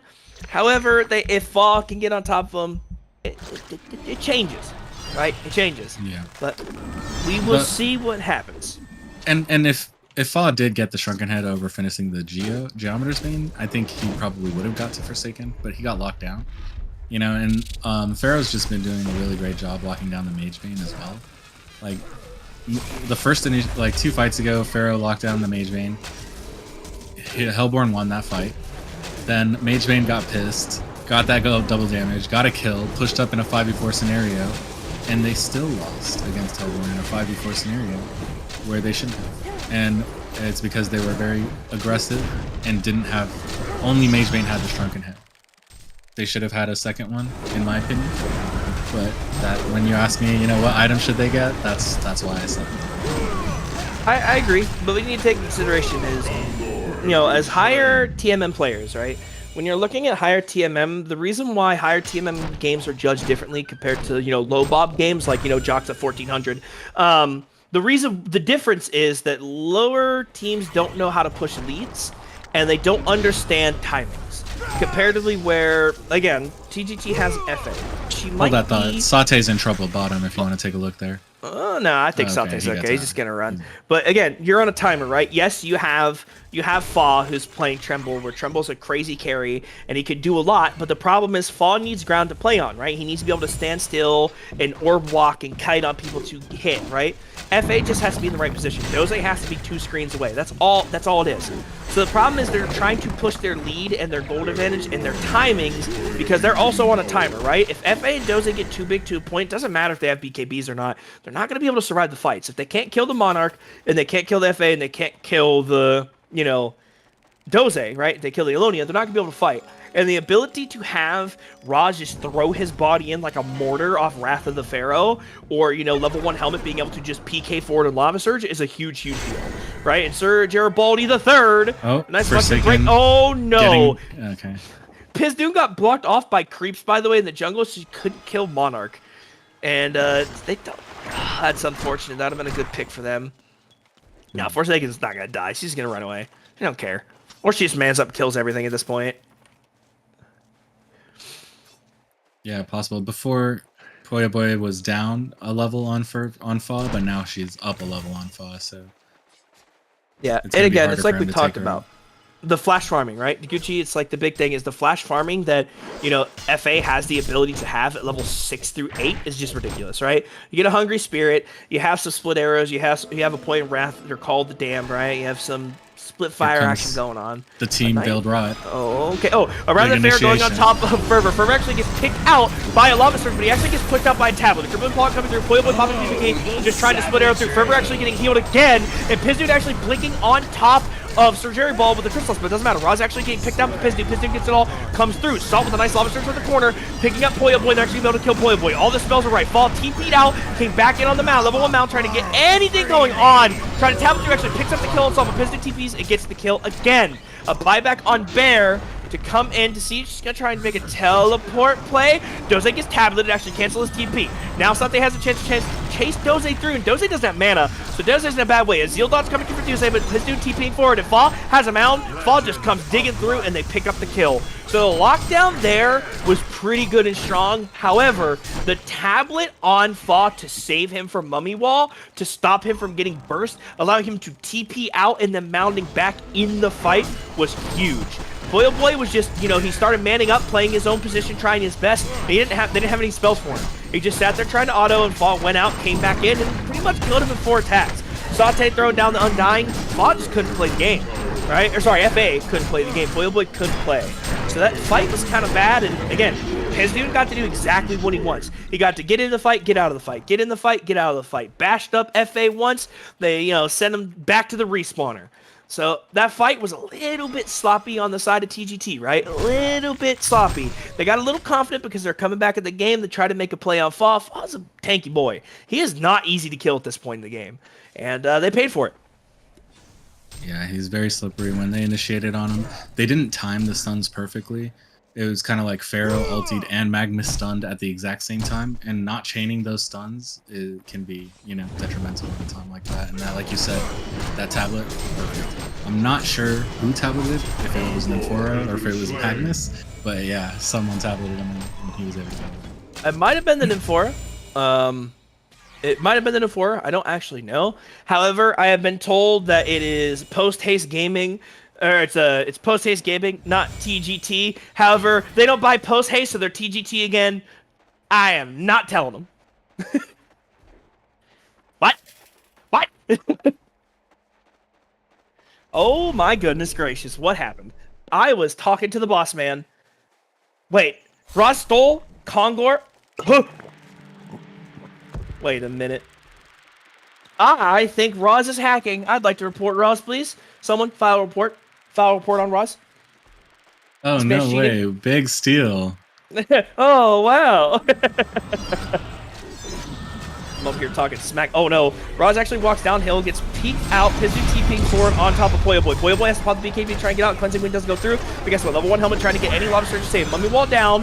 Fall stuck in the mummy wall, but he's just standing his ground fighting. They can't really do anything. Absolute Zero coming through the Fidget Field, and a nice piercing arrows ripping through. The team fights through the Glacial Spike, but it doesn't matter. Doze almost getting one shot in the background. Level 1 helmet peeking forward, getting on top of Bear, but no pickup. Saute gets frozen down and turned into an icicle in the back end. Glacial Spike's coming through. He might try and pick up a kill on Salt. Salt just trying to do any damage he can to Doze, and then clean up the kills. But look at this. Magnus is trying to hunt Bear, trying to find Bear. Crystal's coming through to give vision to TPing, and Bear went into the trees. And level 1 helmet PK's deep, but he went in the trees to TP. So again, they went a little bit high ground, went a little bit crazy, but they only lost Sate and Kinesis in that, so it's really not the end of the world. Yes, you lost Pharaoh, who's dual Kongor, but what can you do? Uh-oh, Fa, you're in a bad way. I mean, not really, because, you know, he's a bug. You don't care about cold. Cold doesn't matter to him. But yeah, so you saw Doze there, kind of got half HP, he just turned around and manned up, right? He wasn't afraid, just started throwing spells, he activated Grimoire, started pitching things to the best of his ability, and well, look what happened. Oh boy, we got magic mushrooms in the forest. Oh, we're hunting Fa, but Fa is aware, he's trying to run away. Run, little bug man, run! Run, little bug man, run! And he actually ends up crossing a ward, so they see him, but I don't think they're going to try and make... Oh no, he's actually going to hit agents, he might not actually know. Oh, he doesn't know. Amount coming through. He doesn't know. Oh no. A BKB coming through on Fall. Fall actually pops the BKB trying to fight. And the nicest there coming on Poyo Boy. But guess what? Rather than Pharaoh coming back in, a Geobanes actually pushes him out of the mummy wall. He kills the mummy wall with a micro. And a nice seal coming through. And Pizdu BKing forward on top of Doze. Doze's just going to get smacked down. He doesn't have any mana. The BKB doesn't do damage. A nice lava surge catching Fall and Bear on the back line for no spells. But guess what? Pizdu and Salt in the back just killing Roz. They don't care. Poyo Boy has to run away as he has the Undying coming through. Doesn't see. Oh, the Zeal was a little late, but a bad train kills it. Saw Fa, and they thought he was in the wrong neighborhood. Turns out he wasn't. Turns out he had the homies all along. I mean, excellent push by Legion. I got a fantastic counter ult there by Pharaoh to come in and stun, but it just wasn't enough this time. But Pharaoh has been playing phenomenal this entire game, gotta say. Legion pushing up top pretty strong here. Can Hellborne hold? Here comes Magnus with a big ulti coming in, trying to stun. Will stun the Tremble. Tremble will get tableted up by the Nymphora, but will take the tower and just keep pushing up on the racks. Magebane creating a little bit of space here. Don't think they have the damage to fight here, Gucci. The Lobster's actually coming on Pizdu. Pizdu has no mana, so he actually can't flash away. So he actually gets the kill. The Fireblade picking the kill. Bear actually eating the Wrath of the Pharaoh for Salt so Salt can get out. Just a nice little tablet to the jungle camp to see if he could try to escape, but they got vision on him. They know where he is. So unfortunately, he's probably gonna take a little bit of another death here. This one, oh no, poor Bear. He just wanted out. Yeah, literally took all his gold. Poor guy. But that was still a really good push, and they were able to get at least one Rax and melee Rax from that. I agree. And the thing, too, right now that you can take consideration is, like, mids down Rax, right? You have one Rax missing in the top, right? They took the melee, so the melees are going to be empowered, but there's also no tier 2 bot. So their waves are always going to be pushed in, so it's going to be hard for them to respond to the push and also have to push. Because, again, you have Newerth TP around the map, you have Fall with mounds around the map, being able to pressure different lanes. And if, you know, he sees you move in one lane, he just moves to a different one, right? However, you know, Puyo takes towers fast, right? Chicken Boy, he hits towers hard. So the push is there, but again, they have to answer it 3 different ways.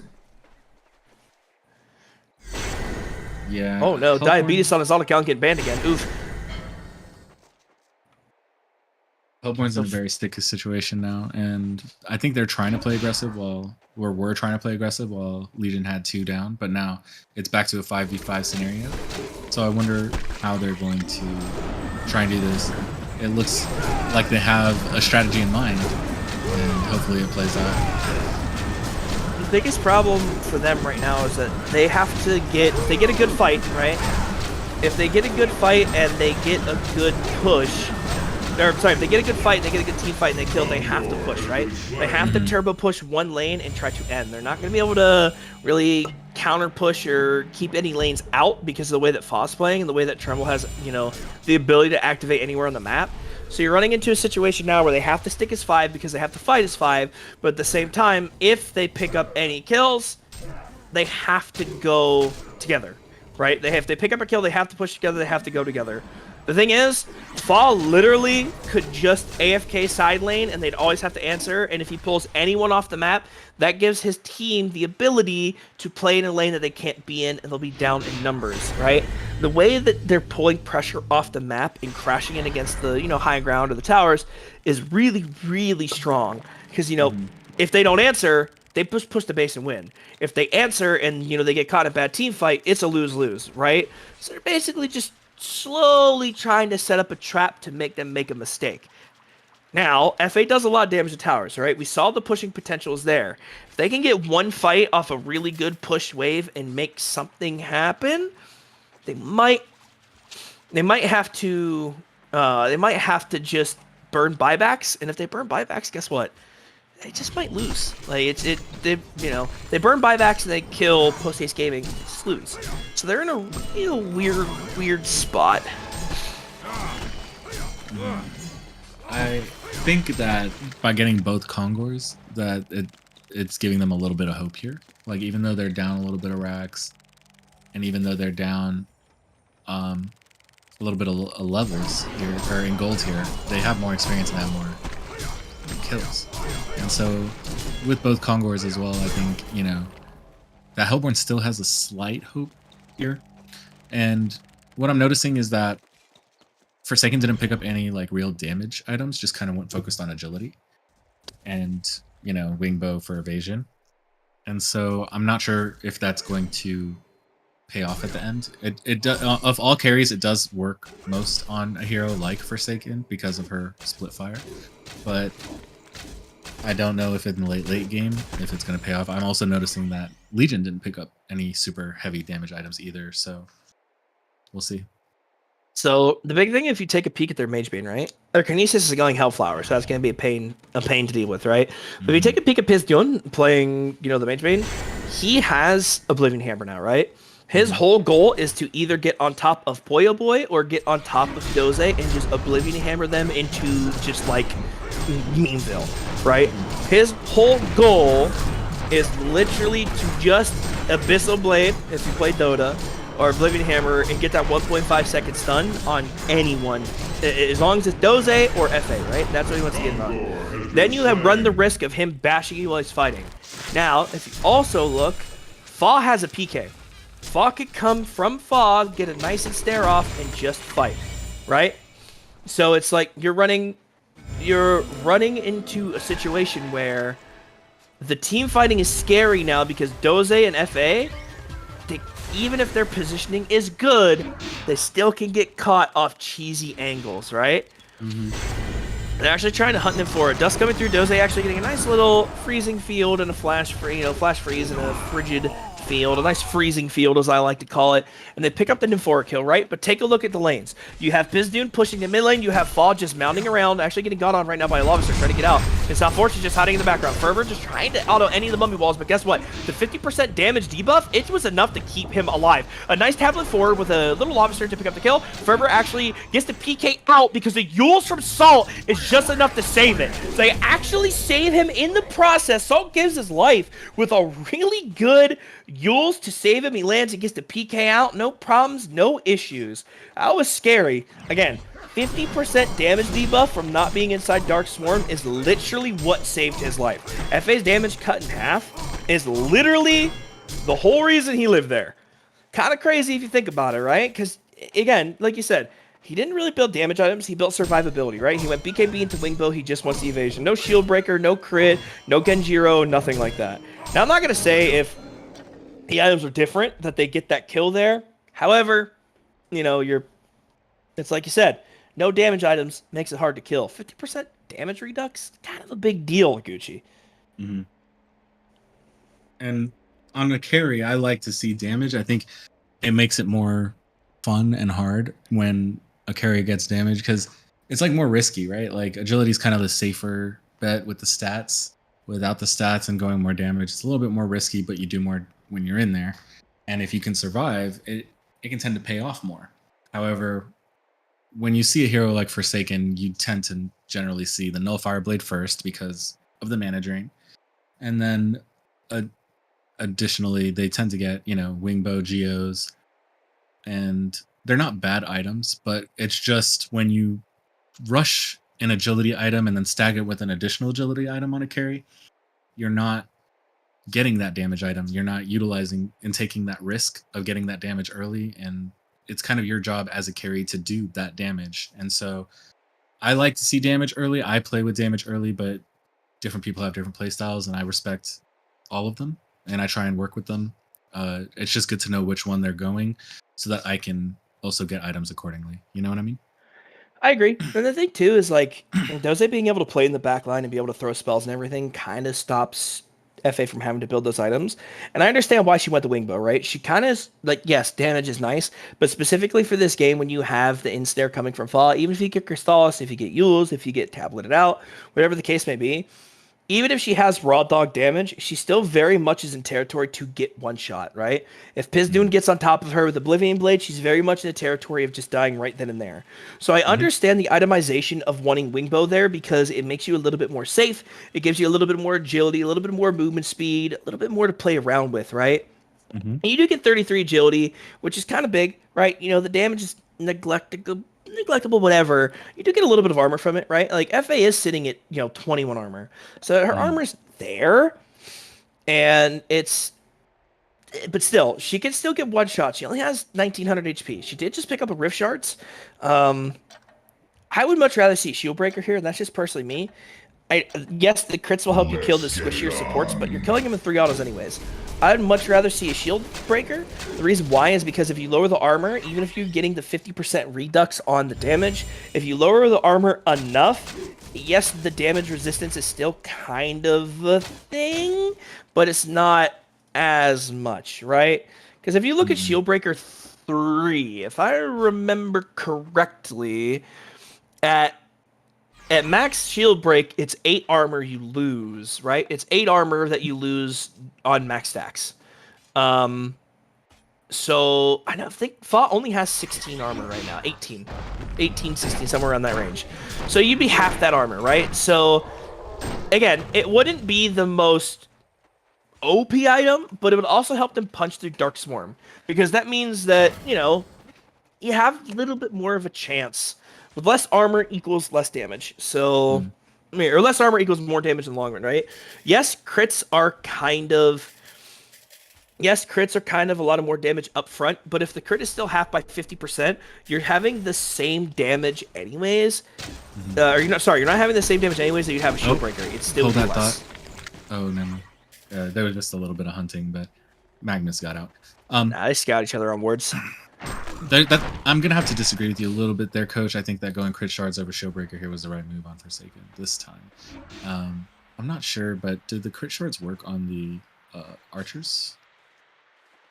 Even if they did work on the archers, Archers are only 50% of your attack damage, and they're as magic damage. So even if they did proc crits, it would still be not that much damage up front.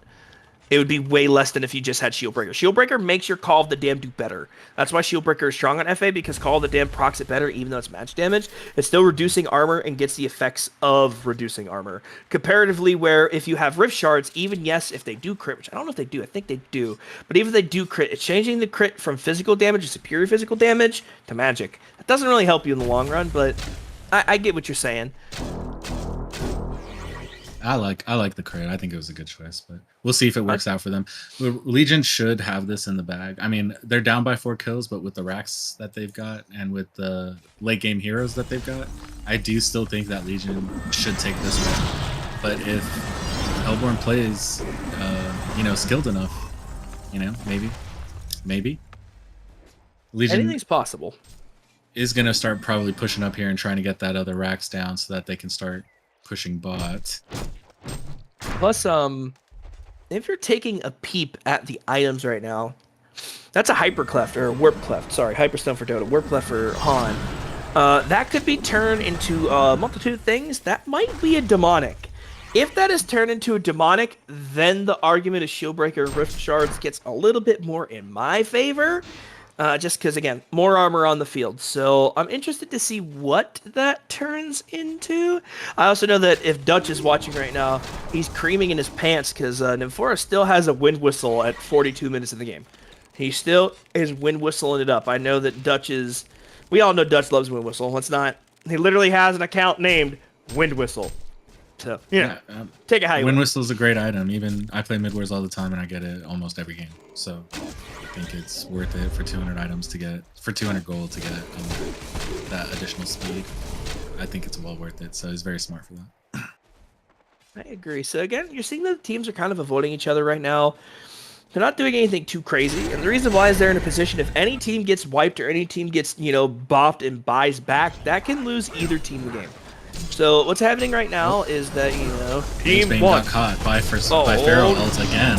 And with the Pharaoh physical stun, Magebane's not going to be able to get out.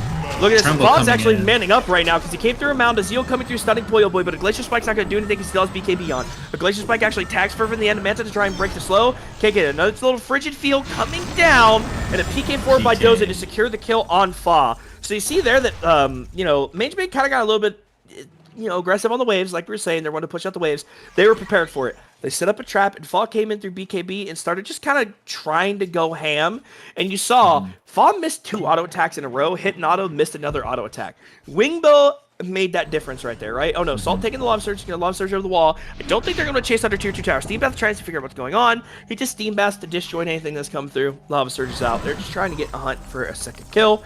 But again, not too bad. So Magebane is dead for another 30. Fa's about to be down for another minute. So probably what they're going to do is just try and get this tier 2 top, open up the map, and see... Open up the map and see kind of what's going on. So if you're taking a peep at the chat, Gucci, I don't know if you have a second monitor. I don't. I'm taking a peep at the chat, and I'm seeing that people are talking about wards not breaking smoke. I see that Menelay's talking about it. I see that Chumander, whatever is talking about it. How do you feel about wards not breaking smoke? Yeah, good. I like that. I like the fact that wards are timed to the way they are timed. Consumables are timed to the way they are timed. You have to spend money on your consumables. You have to use that consumable within a short period of time, which is not anywhere near as long as the ward time. So you're spending money, taking a risk, and that risk might not pay off. And you only have 30 seconds to take that risk. Like, okay, so you're telling me that if people are upset, I think it's a really good, smart item to have. Look at Monarch at the top actually getting caught up by Fall. That means, okay, he puts down a Crystallis and just TP's out. Fall doesn't have a Basher yet, but the PK there, kind of scary, but not too scary. And they're actually picking up Kongor here. I agree, right? The thing is, Meneley brings up a really good point, right? Meneley understands, like he says, now you can't be sure the area you constantly have vision of is actually clear. He actually has a point, right? If you walk through an area that has vision but no revs and you place a ward on top of their ward, if they can't see it, it changes the name of the game. It also changes where supports can buy smokes early and place random angled wards on the map. I think it's a good change. I also understand how it can be a nuisance of a change because it can be, a little strong, right? Like Menele is saying, if you're in an area that's heavily warded and you don't see someone cross and they ward, you're kind of screwed. And look at level 1 helmet actually has Undying on him. Lava surges backwards to dodge a wave, trying to tan his PK. And oh my goodness, Sate PK down as level 1 helmet went up. He's going to PK back out. He's going to TP away. He's going to TP the trees. That was almost good by Sate, almost got him. But level 1 helmet went up, he went down. Yep. No, it doesn't break ward anymore. If you're smoked, you place a ward, it doesn't break smoke anymore. Oh, okay. No, I think maybe that might be a little much. Doing an action should break the consumer flow, I guess. I think moving is fine, but once you do a skill or place a ward or use an item, I think it should. So, like, if you use Ghost Marchers while you're, smoked, yes, that should break it. If you're using abilities or attacking creeps, yes, it should break it. I agree with that. Unless you turn on Rot and then you turn on Smoke. But, however, I think placing wards through Smoke really isn't that worst thing. Isn't necessarily the worst thing in the world. I think it makes sense, and I think it's a good change because it allows you to play different, ward angles and different wards. Oh, Rush tried stealing it again, Flare. It allows you to play differently comparatively to what all the meta wards are. And Sante actually walking high. A Sheep take down on Poyo Boy with an Undying. Guess what? Fervor's going to come for a fall. A nice little root on Poyo Boy. Poyo's dead. He literally cannot survive this. A Sheep stick coming through. Can't get BKB off. Can't nullify anything off. He just dies. Also in the background, he's going to die too. And this is a bad fight. Sante actually PK forward on level 1 helmet, making sure he can't PK out. A nice tablet to lower ground, but guess what? Fall has PK and Pizdun has Flash. Just coming through, securing the kill. And it's a scary fight, right? They saw the Congo was low. They wanted to try and make something happen. And guess what? It's like we talked about before. Fall has PK. If he can get on top of FA, she dies every time. Mm-hmm. And I think it's that shrunken head that's allowing him to get close enough now. Before he was trying, but he wasn't able to get close enough. Now he's able to get close enough. But what I don't like is, I mean, he got a wing bow as well. Maybe countering with a Savage might have been good. But, with the lead, no, he's got Pizdun on top of Doze Gucci. Again, Pizdun just picking out Doze for the positioning. Doze buys back. We're trying to throw heal. Doze actually PKs the melee range of Pizdun, gets automatically first hit bash. Doze PK'd a little bit too deep. Level 1 helmet trying to get a nice 3-man stun to save anything, but they can't. Pizdun is just literally flashing around, killing everything. Doze bought back and accidentally PK'd into melee range and got first hit bashed. He PK'd a little too deep there, but again, like we said, it's just a game of stalling, right? As soon as one team dies, the game was going to end, and kind of solid. Yeah, one thing I've noticed is teams with more physical damage heroes tend to scale easier in the late game, and teams with more magic damage heroes, they kind of struggle more in the late game because it's not as easy for them to push as physical damage heroes can just push creeps and towers much faster, I feel like. And so I knew that as the game got later and later, Legion would kind of have an advantage here. But the way that Hellborne played was amazing. They held fantastic. They actually had so many chances where I thought they were going to come back here. And it's really rare for me to think that the MVP player is on the losing team, but in this case, I'd have to give MVP to Rosary. I think his initiations on Magebane were perfect almost every time. He was able to trap him down, use his physical stuns to lock him down from escaping multiple times, and he was able to steal the Kongor. And he was his initiations outside of just Magebane, I think, were also really good. So in my opinion, I think Rosary played fantastic, even though he was on the losing team. I have to give him MVP. I refuse to give MVP to Rosary for many reasons. One, because he's Latin, so he doesn't get any love from me. Just kidding. Well, I was trolling about the shield breaker, and everyone thought I was actually being serious. And feel bad because chat actually thinks I was serious. And Bilbo's like, 30 armor to 22 doesn't mean anything. Let me troll, you fucking wiener. We have fun. I think truly the issue that we have with this game is the fact of Pizdoon hit that mark where he could get on top of Doze and get on top of FA. And Fa being able to PK on top of FA or Doze once he gets in on is kind of a scary thing, right? Your carries and your spellcasters are now getting dove on, and they don't have the survivability. Even with Wingbow, we saw that really didn't make a difference. However, like you were saying, Roser were having some really good Wrath of the Pharaoh, some really good flares, even stealing Kongor while we were, BSing. It's kind of crazy, right? Like, he did have a good game when it came to initiations. KD might not be the best, but he played for the team. I will say, though, if I had to point fingers at anything, I think the big thing that we need to talk about here is the fact that off any Wrath of the Pharaoh or Lava Surge or Crippling Pollen, right, they always had the perfect chain CC except for one time. If a Wrath of the Pharaoh was hit as a stun end, you're getting a Crippling Pollen, or you're getting a Volley, or you're getting a Lava Surge. They were really, really good at layering their CC. But the only issue is, like you said, they started coming back, then the map started opening up. Fall having the ability to just have mounds everywhere, moving around, being able to do whatever he wants, being able to play the map, kind of just, it was too much, right?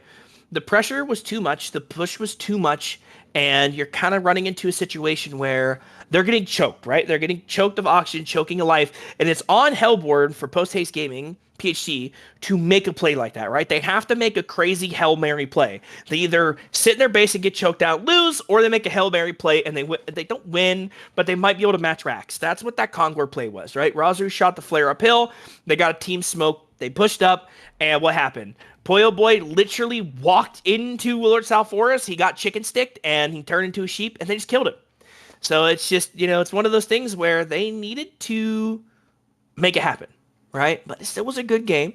Some cool drafts. They were neat. They were different. I liked it, Gucci. It wasn't bad. It wasn't bad at all. How'd you feel about it, Gooch? Got any final thoughts?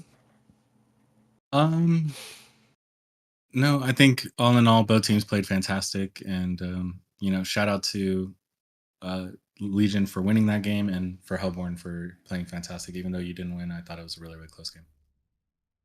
Awesome. Okay, well, I think we're going to take a little bit small of a break. I think we're going to try and get the new lobby up and running, and I stand behind what I said. Post Haste Gaming doesn't buy Post Haste, so they're not Post Haste Gaming. They got demoted back down to TGT. You can all change your socks and drink some water. I refuse to change my old ways. I don't care if even the boss told me. Team 2, good team name, guys. You're doing great. I'm glad we got some games, get some Star League, and we will be back.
everybody. Welcome back to the Star League. For some reason, Paradise wasn't good enough being a Paradise. Now he wants to be all frickin' space. He wants to be the stars and the moon and the sun. It's like those white girls that drink botatos and talk about star signs now.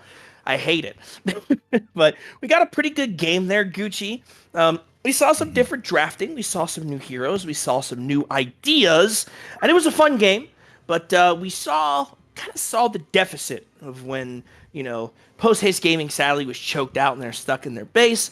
I know you said they need some BKBs, they needed some stuff. How'd you feel about that game, Gooch? Is there anything specific that you want to see again? Anything that you want to see banned? What you feeling?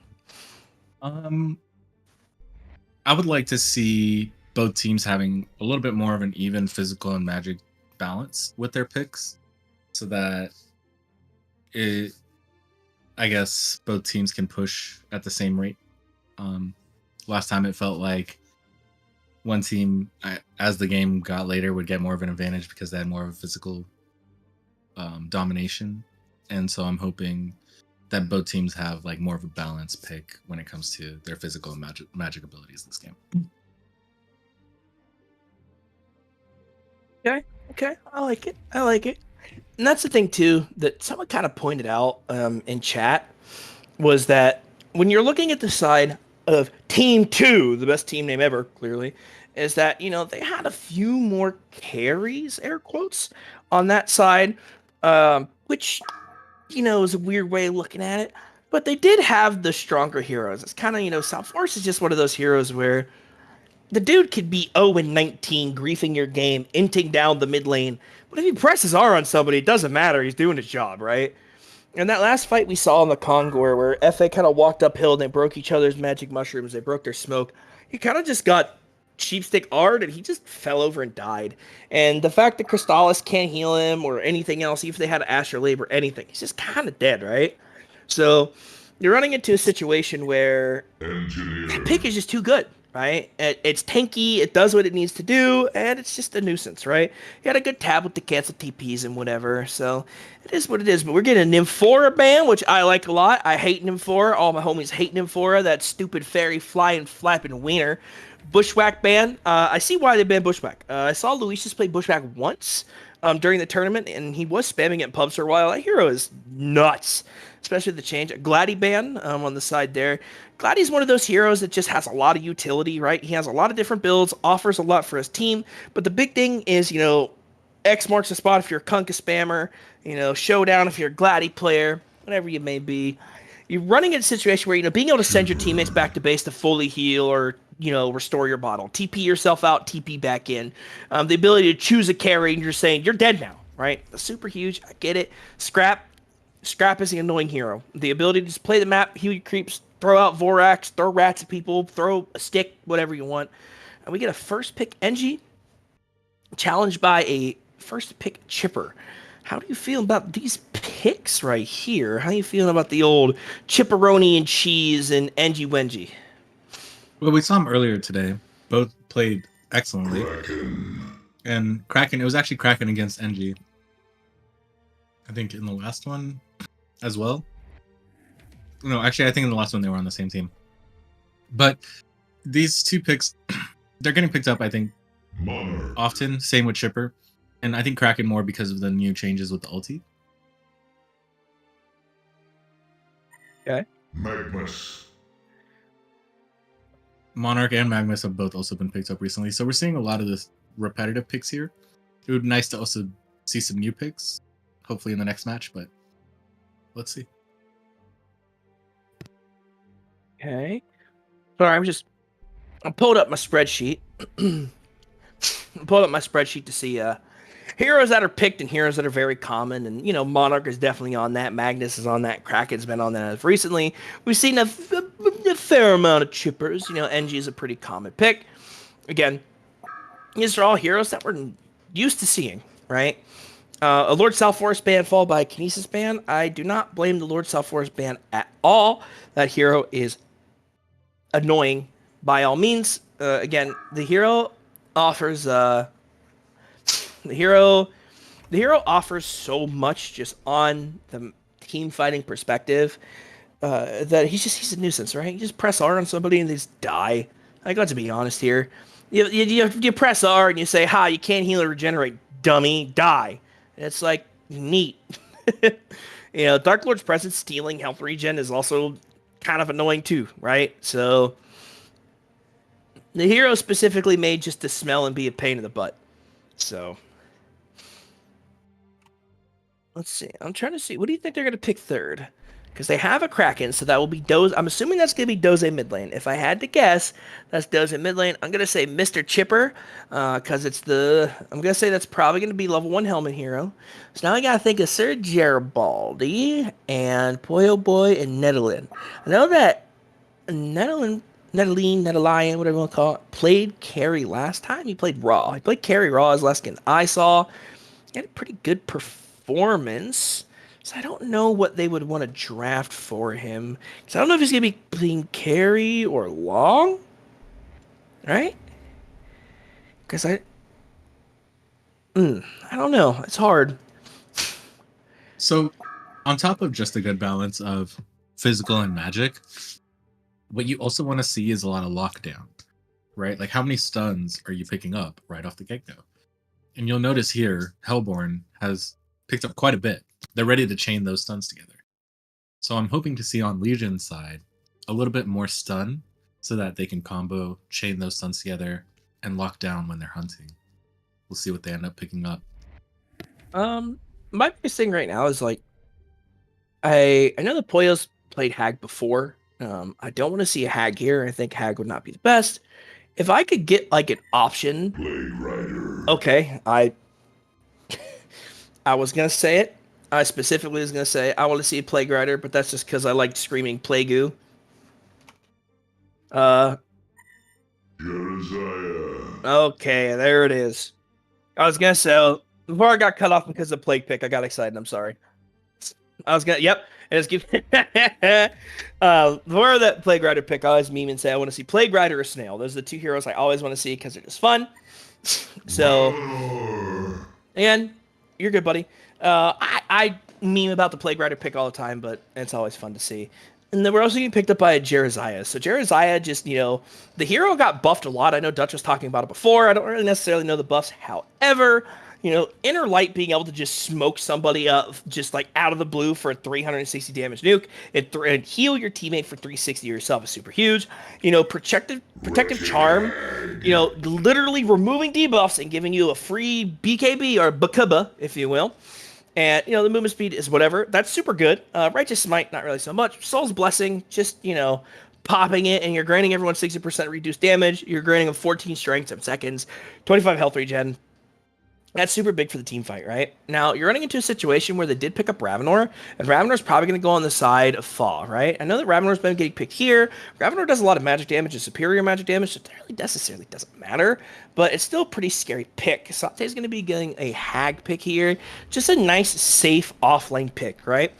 The suicide lane is one of those lanes where you're either going to just stay in the lane to get your absolute teeth kicked in, you're going to take any experience you can, unless it's a 1v1. Sometimes you can stir levels, but the thing about Hag is a Hag really doesn't necessarily need, I say with air quotes, need the most levels.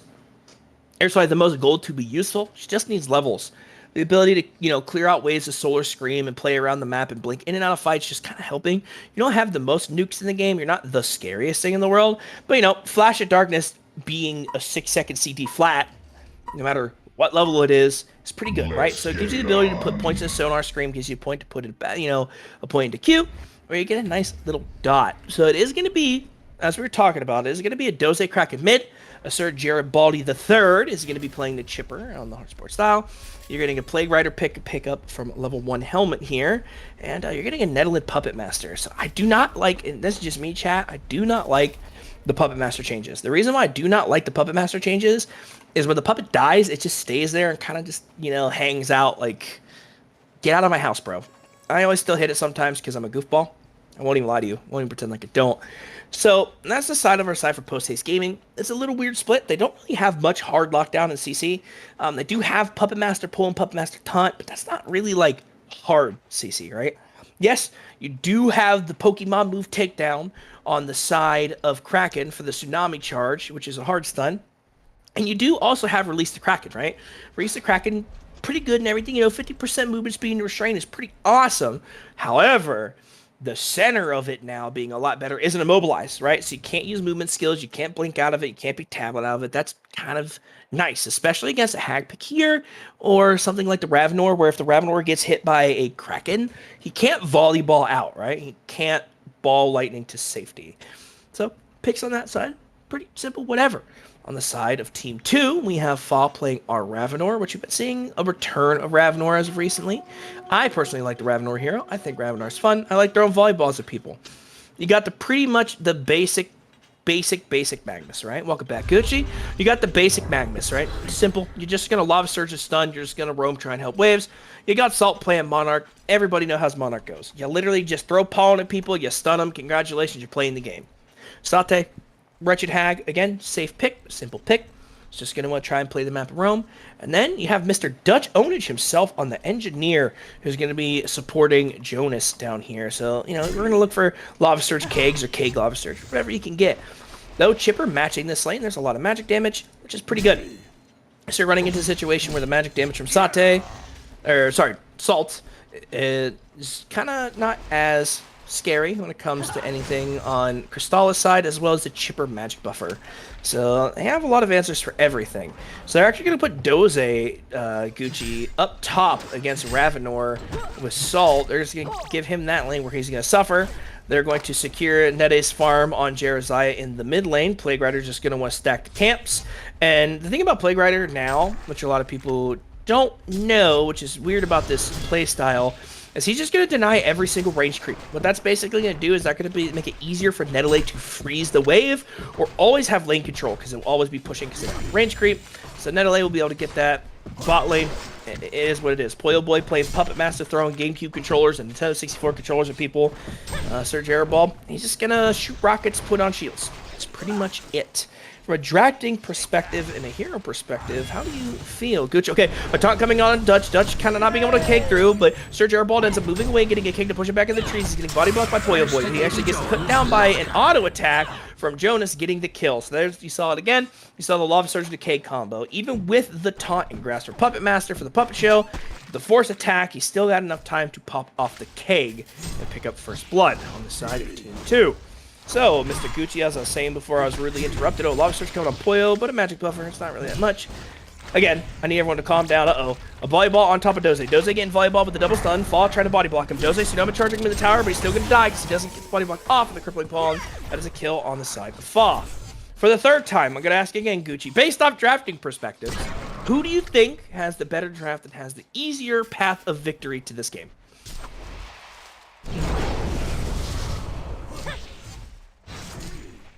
Thinking just off of picks. Okay. Sorry. Just give me 1 second. I'm just looking at the picks here. You're good. I'm going to have to go with Hellborne. Hellborne has more lockdown and a really good balance. I think I'm going to have to go with Hellborne. Okay, I dig it. Unfortunately, I gotta go. Oh, God. Hold that thought. I drink water, went down my windpipe, Gucci. I'm dying. We got a little bit more action bot again. Magnus with the stun on Poyo Boy. Dutch trying to get a second stun off, but will get Puppet Master to auto attack the creeps. Poyo Boy will walk away, and Dutch will fall there. Jonas will also try and get away here. Will probably walk away just fine. Sorry about that. I got a warn chat. Pre-warning chat. I almost died. What timestamp is it? Kraken getting locked down here by the Monarch is just getting bullied. You noticed when we had Lord Salforest top in the suicide lane against 2 that he died like 3 times previously, and Kraken here is kind of trying to make sure that that doesn't happen to him, so he's staying a little bit further back, trying to make sure he isn't getting picked off, but Monarch has just been bullying him and making sure he doesn't get any farms, so good on Doze for not getting picked there. Oh, Joe's getting Lava Surge on top of Serge Airball. The K gonna come through, and Dutch is gonna confirm with the turret, try to push him in the lane. So actually, if you see what Dutch did there, is actually really, really smart. He put the turret off at an angle to shoot left into the lane, so that Sir Gerald had to run into it. Doze actually getting harassed on her tower by Fa, confirming the volleyball stun and picking up the kill. So a good play, heads up by Team 2. And again, a really good setup on the turret by Dutch. The angle that he played it, Sir Gerald was forced to run through it, pushing him into the lane, and then we look top, a volleyball smacking Doze in the face, a few auto attacks, and another volleyball, and well, Doze dies again on the Kraken. So we're seeing a little bit rough laning perspective here, but, you know, it's not that bad, but I still want to go with my boys Post-Haste Gaming, because they got a Playgoo pick. All my homies love Playgoo. So Newerth actually missing the heal bomb on Sate, so not going to be able to get this kill, but, you know, Newerth's still getting some okay farm. He's sitting at a nice 360 GPM, Puppet Master 360, and our Ravenor sitting at 450 because he got some kills. So Faw's having a pretty good start to the game. I don't know. Uh-oh, look top lane. Doze getting poked out. Okay, Doze's gonna Tsunami Charge away to safety. And this is where those chain stuns really start to matter. You know, Hellborne's really chaining those stuns one after the other, and you'll notice like mid, like they just aren't able to lock down Wretched Hag, one because he has a blink, and two because they have no stuns. So, like, what do? You gotta wait. Wait until you have ults, wait until a team fight where they, you know, like, it's just Hellborne's gonna have a very early advantage with the stun lock. I agree. And, you know, the NG combo with Lava Surge is super huge. The NG can also combo off Crippling Pollen as well. So the thing about the Ravenor stun is it's like 2 quick stuns in succession unless you stall it out. That one's a little bit harder to confirm, but is very much possible. Dutch has kind of has been on top of his stuns, so it's not that big of a deal. So Jonas is actually roaming up to the Wither right now, trying to get a nice Lava Surge on top of Jeraziah. Jeraziah's going to get stunned. It saves a Rocket 1 coming on Dutch, Rocket 2 coming on Dutch. A nice magic immunity to dodge a cake. He's going to try and smack, get an attack, a force attack, actually stopping Dutch from running away, a heal bomb, and Dutch actually lives, and a Rocket coming through, tries to play the fog of the tree. That's not bad at all. Sate sees the note, sees the time can go on Doze. Doze Tsunami charges him under tower. Just gets to confirm some experience mid lane, trying to catch up any way he can. Fa still having a great lane right now up in the short lane on his Ravenor, denying creeps, smacking creeps, having a good time. A good thing to point out there was Nede kind of held his magic immunity until he saw Keg. As soon as he saw Keg, he double tapped his W. He put a nice little protective charm on himself and dodged a Keg stun. That was actually really good. Good awareness by him. Good reactions. Not too shabby. Well, it was 4-on-2. Took 4 people to kill Dutch, and Mag tried to help. Got a good stun off on the Jera, but it really took 4 people to hunt him, and that's gonna take, you know, 4 people away from farming. And this early in the game, I'm not sure if it was, you know. I mean, it's not worth it. Truly, it's not that much worth it because Dutch was in a really good position, and even with the Lava Surge securing the position, but at the same time, if you rotate 4 heroes, you have to try and create something from it, right? You know, I understand that chasing it to try and kill the support Dutch was, like, probably not, like, the best thing in the world. However, it's still got Puyo Boy some freedom in lane where he can farm without getting harassed too much, where he can farm and not get poked out by the NG and the combo. So true, it's the end of the world. Oh, Salt going up behind Doze, putting a nice little crippling calling on him, and guess what? 1 volleyball for Doze, followed by an auto attacker to another volleyball for Doze, and Doze getting spiked on right now by Fa, getting absolutely dunked in these streets, and there's not really much he can do. He's just left there to suffer, right? His lane, it's just a very, very strong kill lane. 1 stun into another stun to another stun. There's not really much he can do. Right. And, you know, with Lord Sulfuras in the top lane earlier, same thing, kind of like, it's just interesting seeing a melee hero being pushed into the suicide lane. And, you know, it tends to see that they don't really level much. They're just kind of there to make sure that tower doesn't get pushed that fast. I'm not sure if it's the best strategy, but I've been seeing it a lot in these games. I mean, there's certain players and certain heroes that you want to secure farm on, right? Where in mid-wars, everybody just runs at everybody in fist fights. That's the best part about mid-wars. Unfortunately, for us, you know, FOC has a strategy.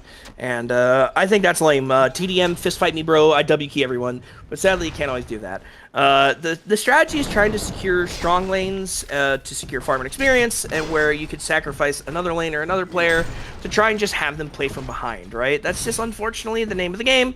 That's just how it works. So that's why we're seeing Doze Doze kind of struggled because they want Pollo Boy to kind of get something. A nice force attack on the creeps. The rockets are blocked by another crate. K coming through on Sir Jerabal, but a magic buffer shield. They're definitely, oh, they might kill him. Magnus Salt actually coming through. He doesn't have any mana right now to stop himself. Salt actually TP's down. A nice blink through, a bat blast coming through and getting the kill. Here comes Salt. Salt actually, oh, it's hitting deep. A nice cake by Dust with the crippling HoN ends up killing it. Level 1 helmet doesn't have an answer. So Salt actually gonna go, oh no, Netale's here. What is he gonna do? Oh, nope, he's gonna TP away. Netale's just dancing. Just kind of schmoving on him.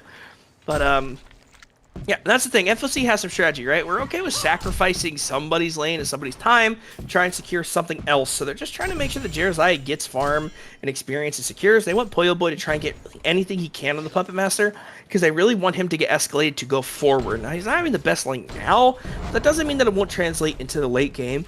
Doze's level 6 at 10 minutes. Yes, he has, 3 deaths, which sucks, and his GPM, sadly, is at 112. He's not having the best game in the world. However, he's level 6 now, so he's a little bit more useful than he would be prior.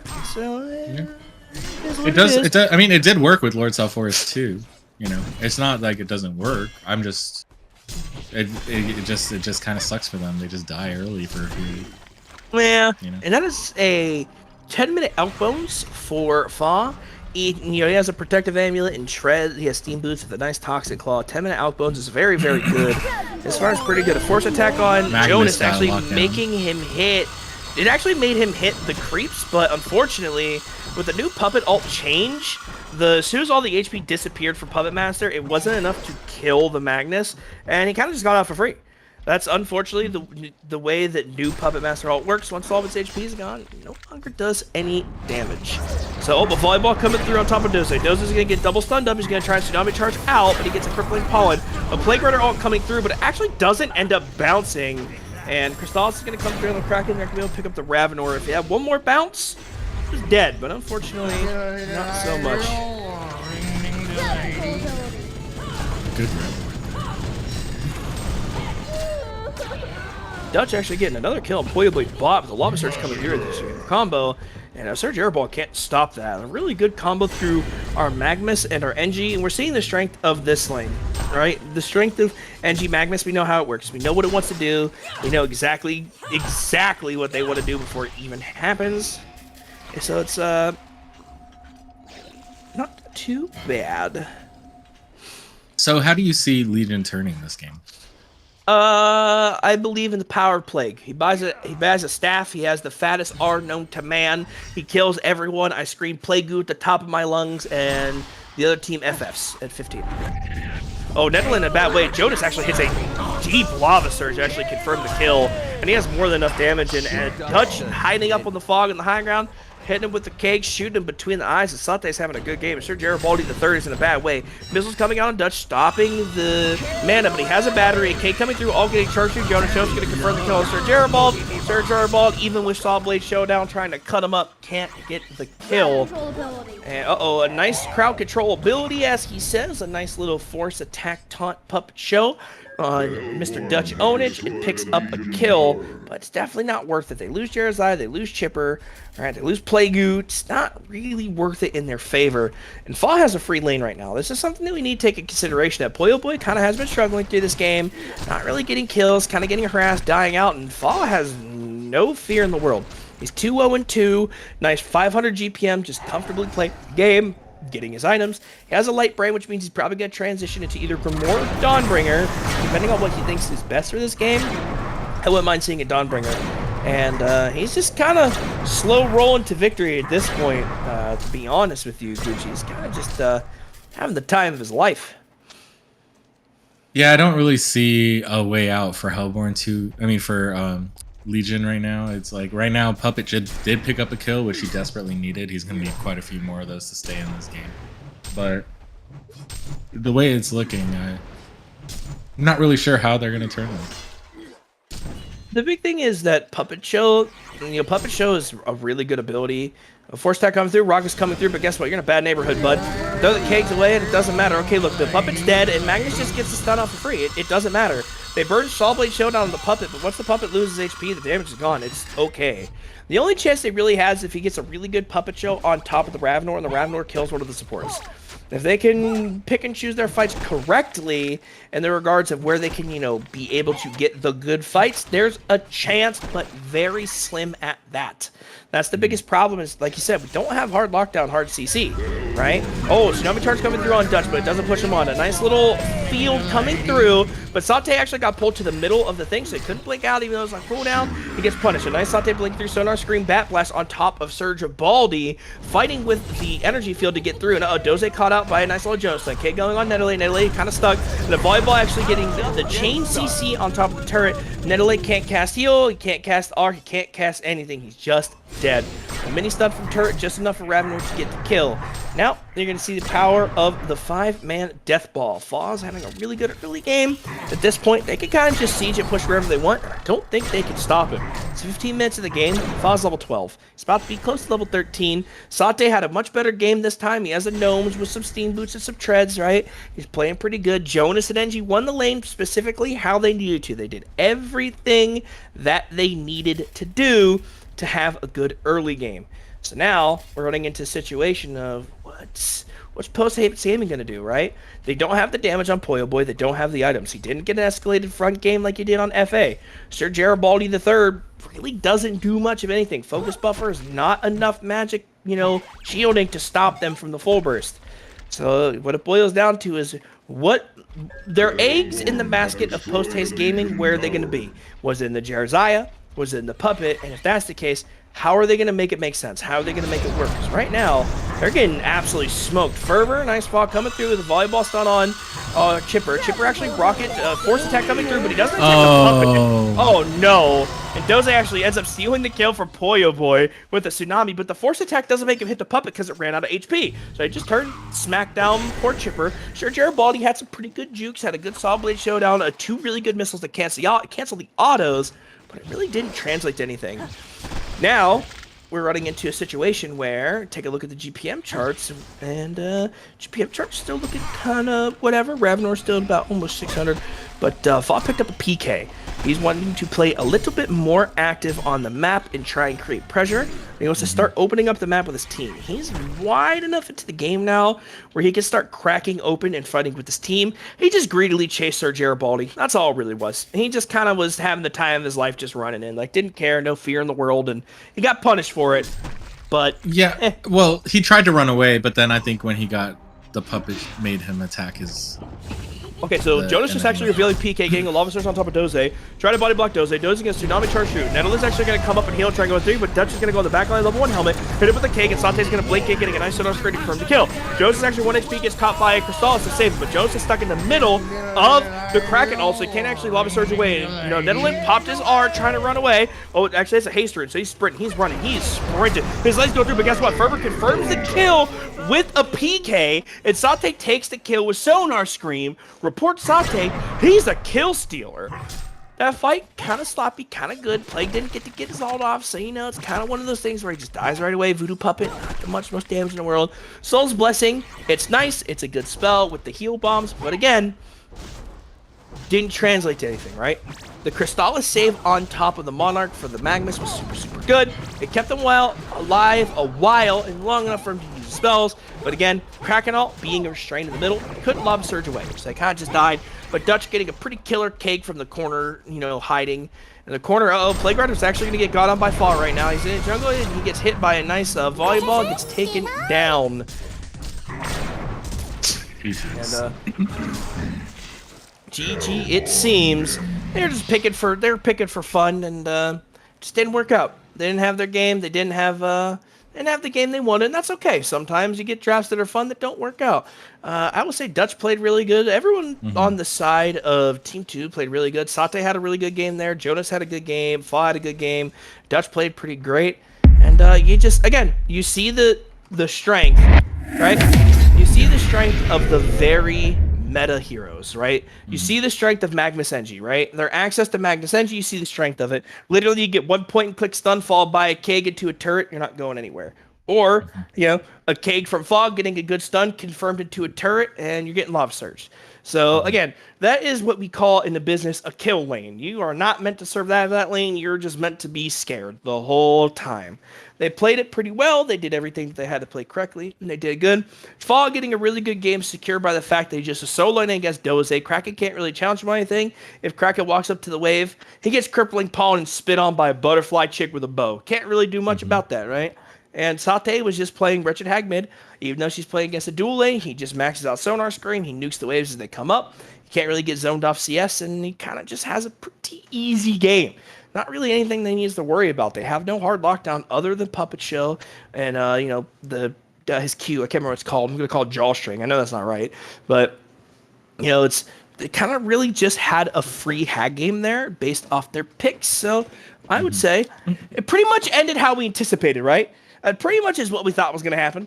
Even though I was excited about the play goo, it still sadly is pretty much happened. Pretty much what we expected. I will say, Dutch had some fantastic stuns, like you had mentioned earlier, with the turrets. So the placements on those were really great, and his positioning was really good. But I think MVP for me would go to Salt. Salt was creating a lot of space top lane for Ravenor, giving him the perfect farm that he needed, doing what he needed to do with the wards, playing defensive wards in the first 9 minutes and placing offensive wards in the last 9 minutes of the game, and just creating enough vision for his team to know when they were about to get ganked on and when was the perfect opportunity to gank. So I'm gonna have to say MVP goes to Salt, which was Monarch that game. Okay, I like it. And that's the other thing too is the conversation that Henke and I had, and the conversation that Dutch and I had when it comes to high level play, right? When it comes to higher tier gameplay, when I'm saying high diamond, that legendary level, you really see these players have the mechanics to understand how the map is being played, and they have the understanding of what they need to do and why they need to do it. You're sitting at about the 15-minute mark, right? Fa buys PKB at the 15-minute PK, sorry. He buys PK at the 15-minute mark and starts playing the map with his team. They understand they have a lead, they understand they have the gold, and they start pushing that lead.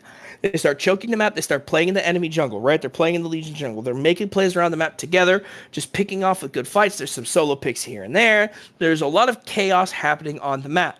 However, they understand that is their lead and they need to push it. If we translate that to the second game, excluding, the aggressive wards, right? Excluding the good vision that they had around the map on every side. If we translate it back to the second game, what happened? Team 2 had a pretty big lead. They tried to go high ground against FA and Alonia, and they died. And it basically just translated, right? It basically just translated into, it gave Hellborne the chance, PHG, to get back in the game and play, right? Now, let's go back to game 3. We see that the mechanics and the understanding of the map and the deep wars, and like you said, being able to play where you want to play, how you want to play, that translates better into this game because their lead was so high that there's no comeback mechanic. Plus, they didn't have any comeback mechanic heroes, right? They didn't have anything that really could stand tall, and be like, oh yeah, man, fight me. That's what Jeraziah was supposed to be. But Jeraziah didn't get his Mach. He didn't get, Twin Blades. He didn't get anything really that could make the game that way for them. And, Team 2 just took advantage of that. They just pushed, and they choked out the map, and it just became a quick, CC. That's all it is. That's just the way it is. So, what can you do? But, how'd you feel about it, Gucci? Other than any closing thoughts?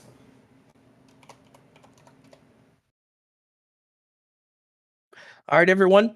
Seems like Gucci is no longer with us. Gucci has gone to the Nether. Oh gosh, never no! comes back. Sorry, I was just disappointed that I didn't see a win whistle on Dutch. Don't worry, I'm BMing Dutch in DMs. Don't worry. Great Trust game, me, guys. I was already on top of that.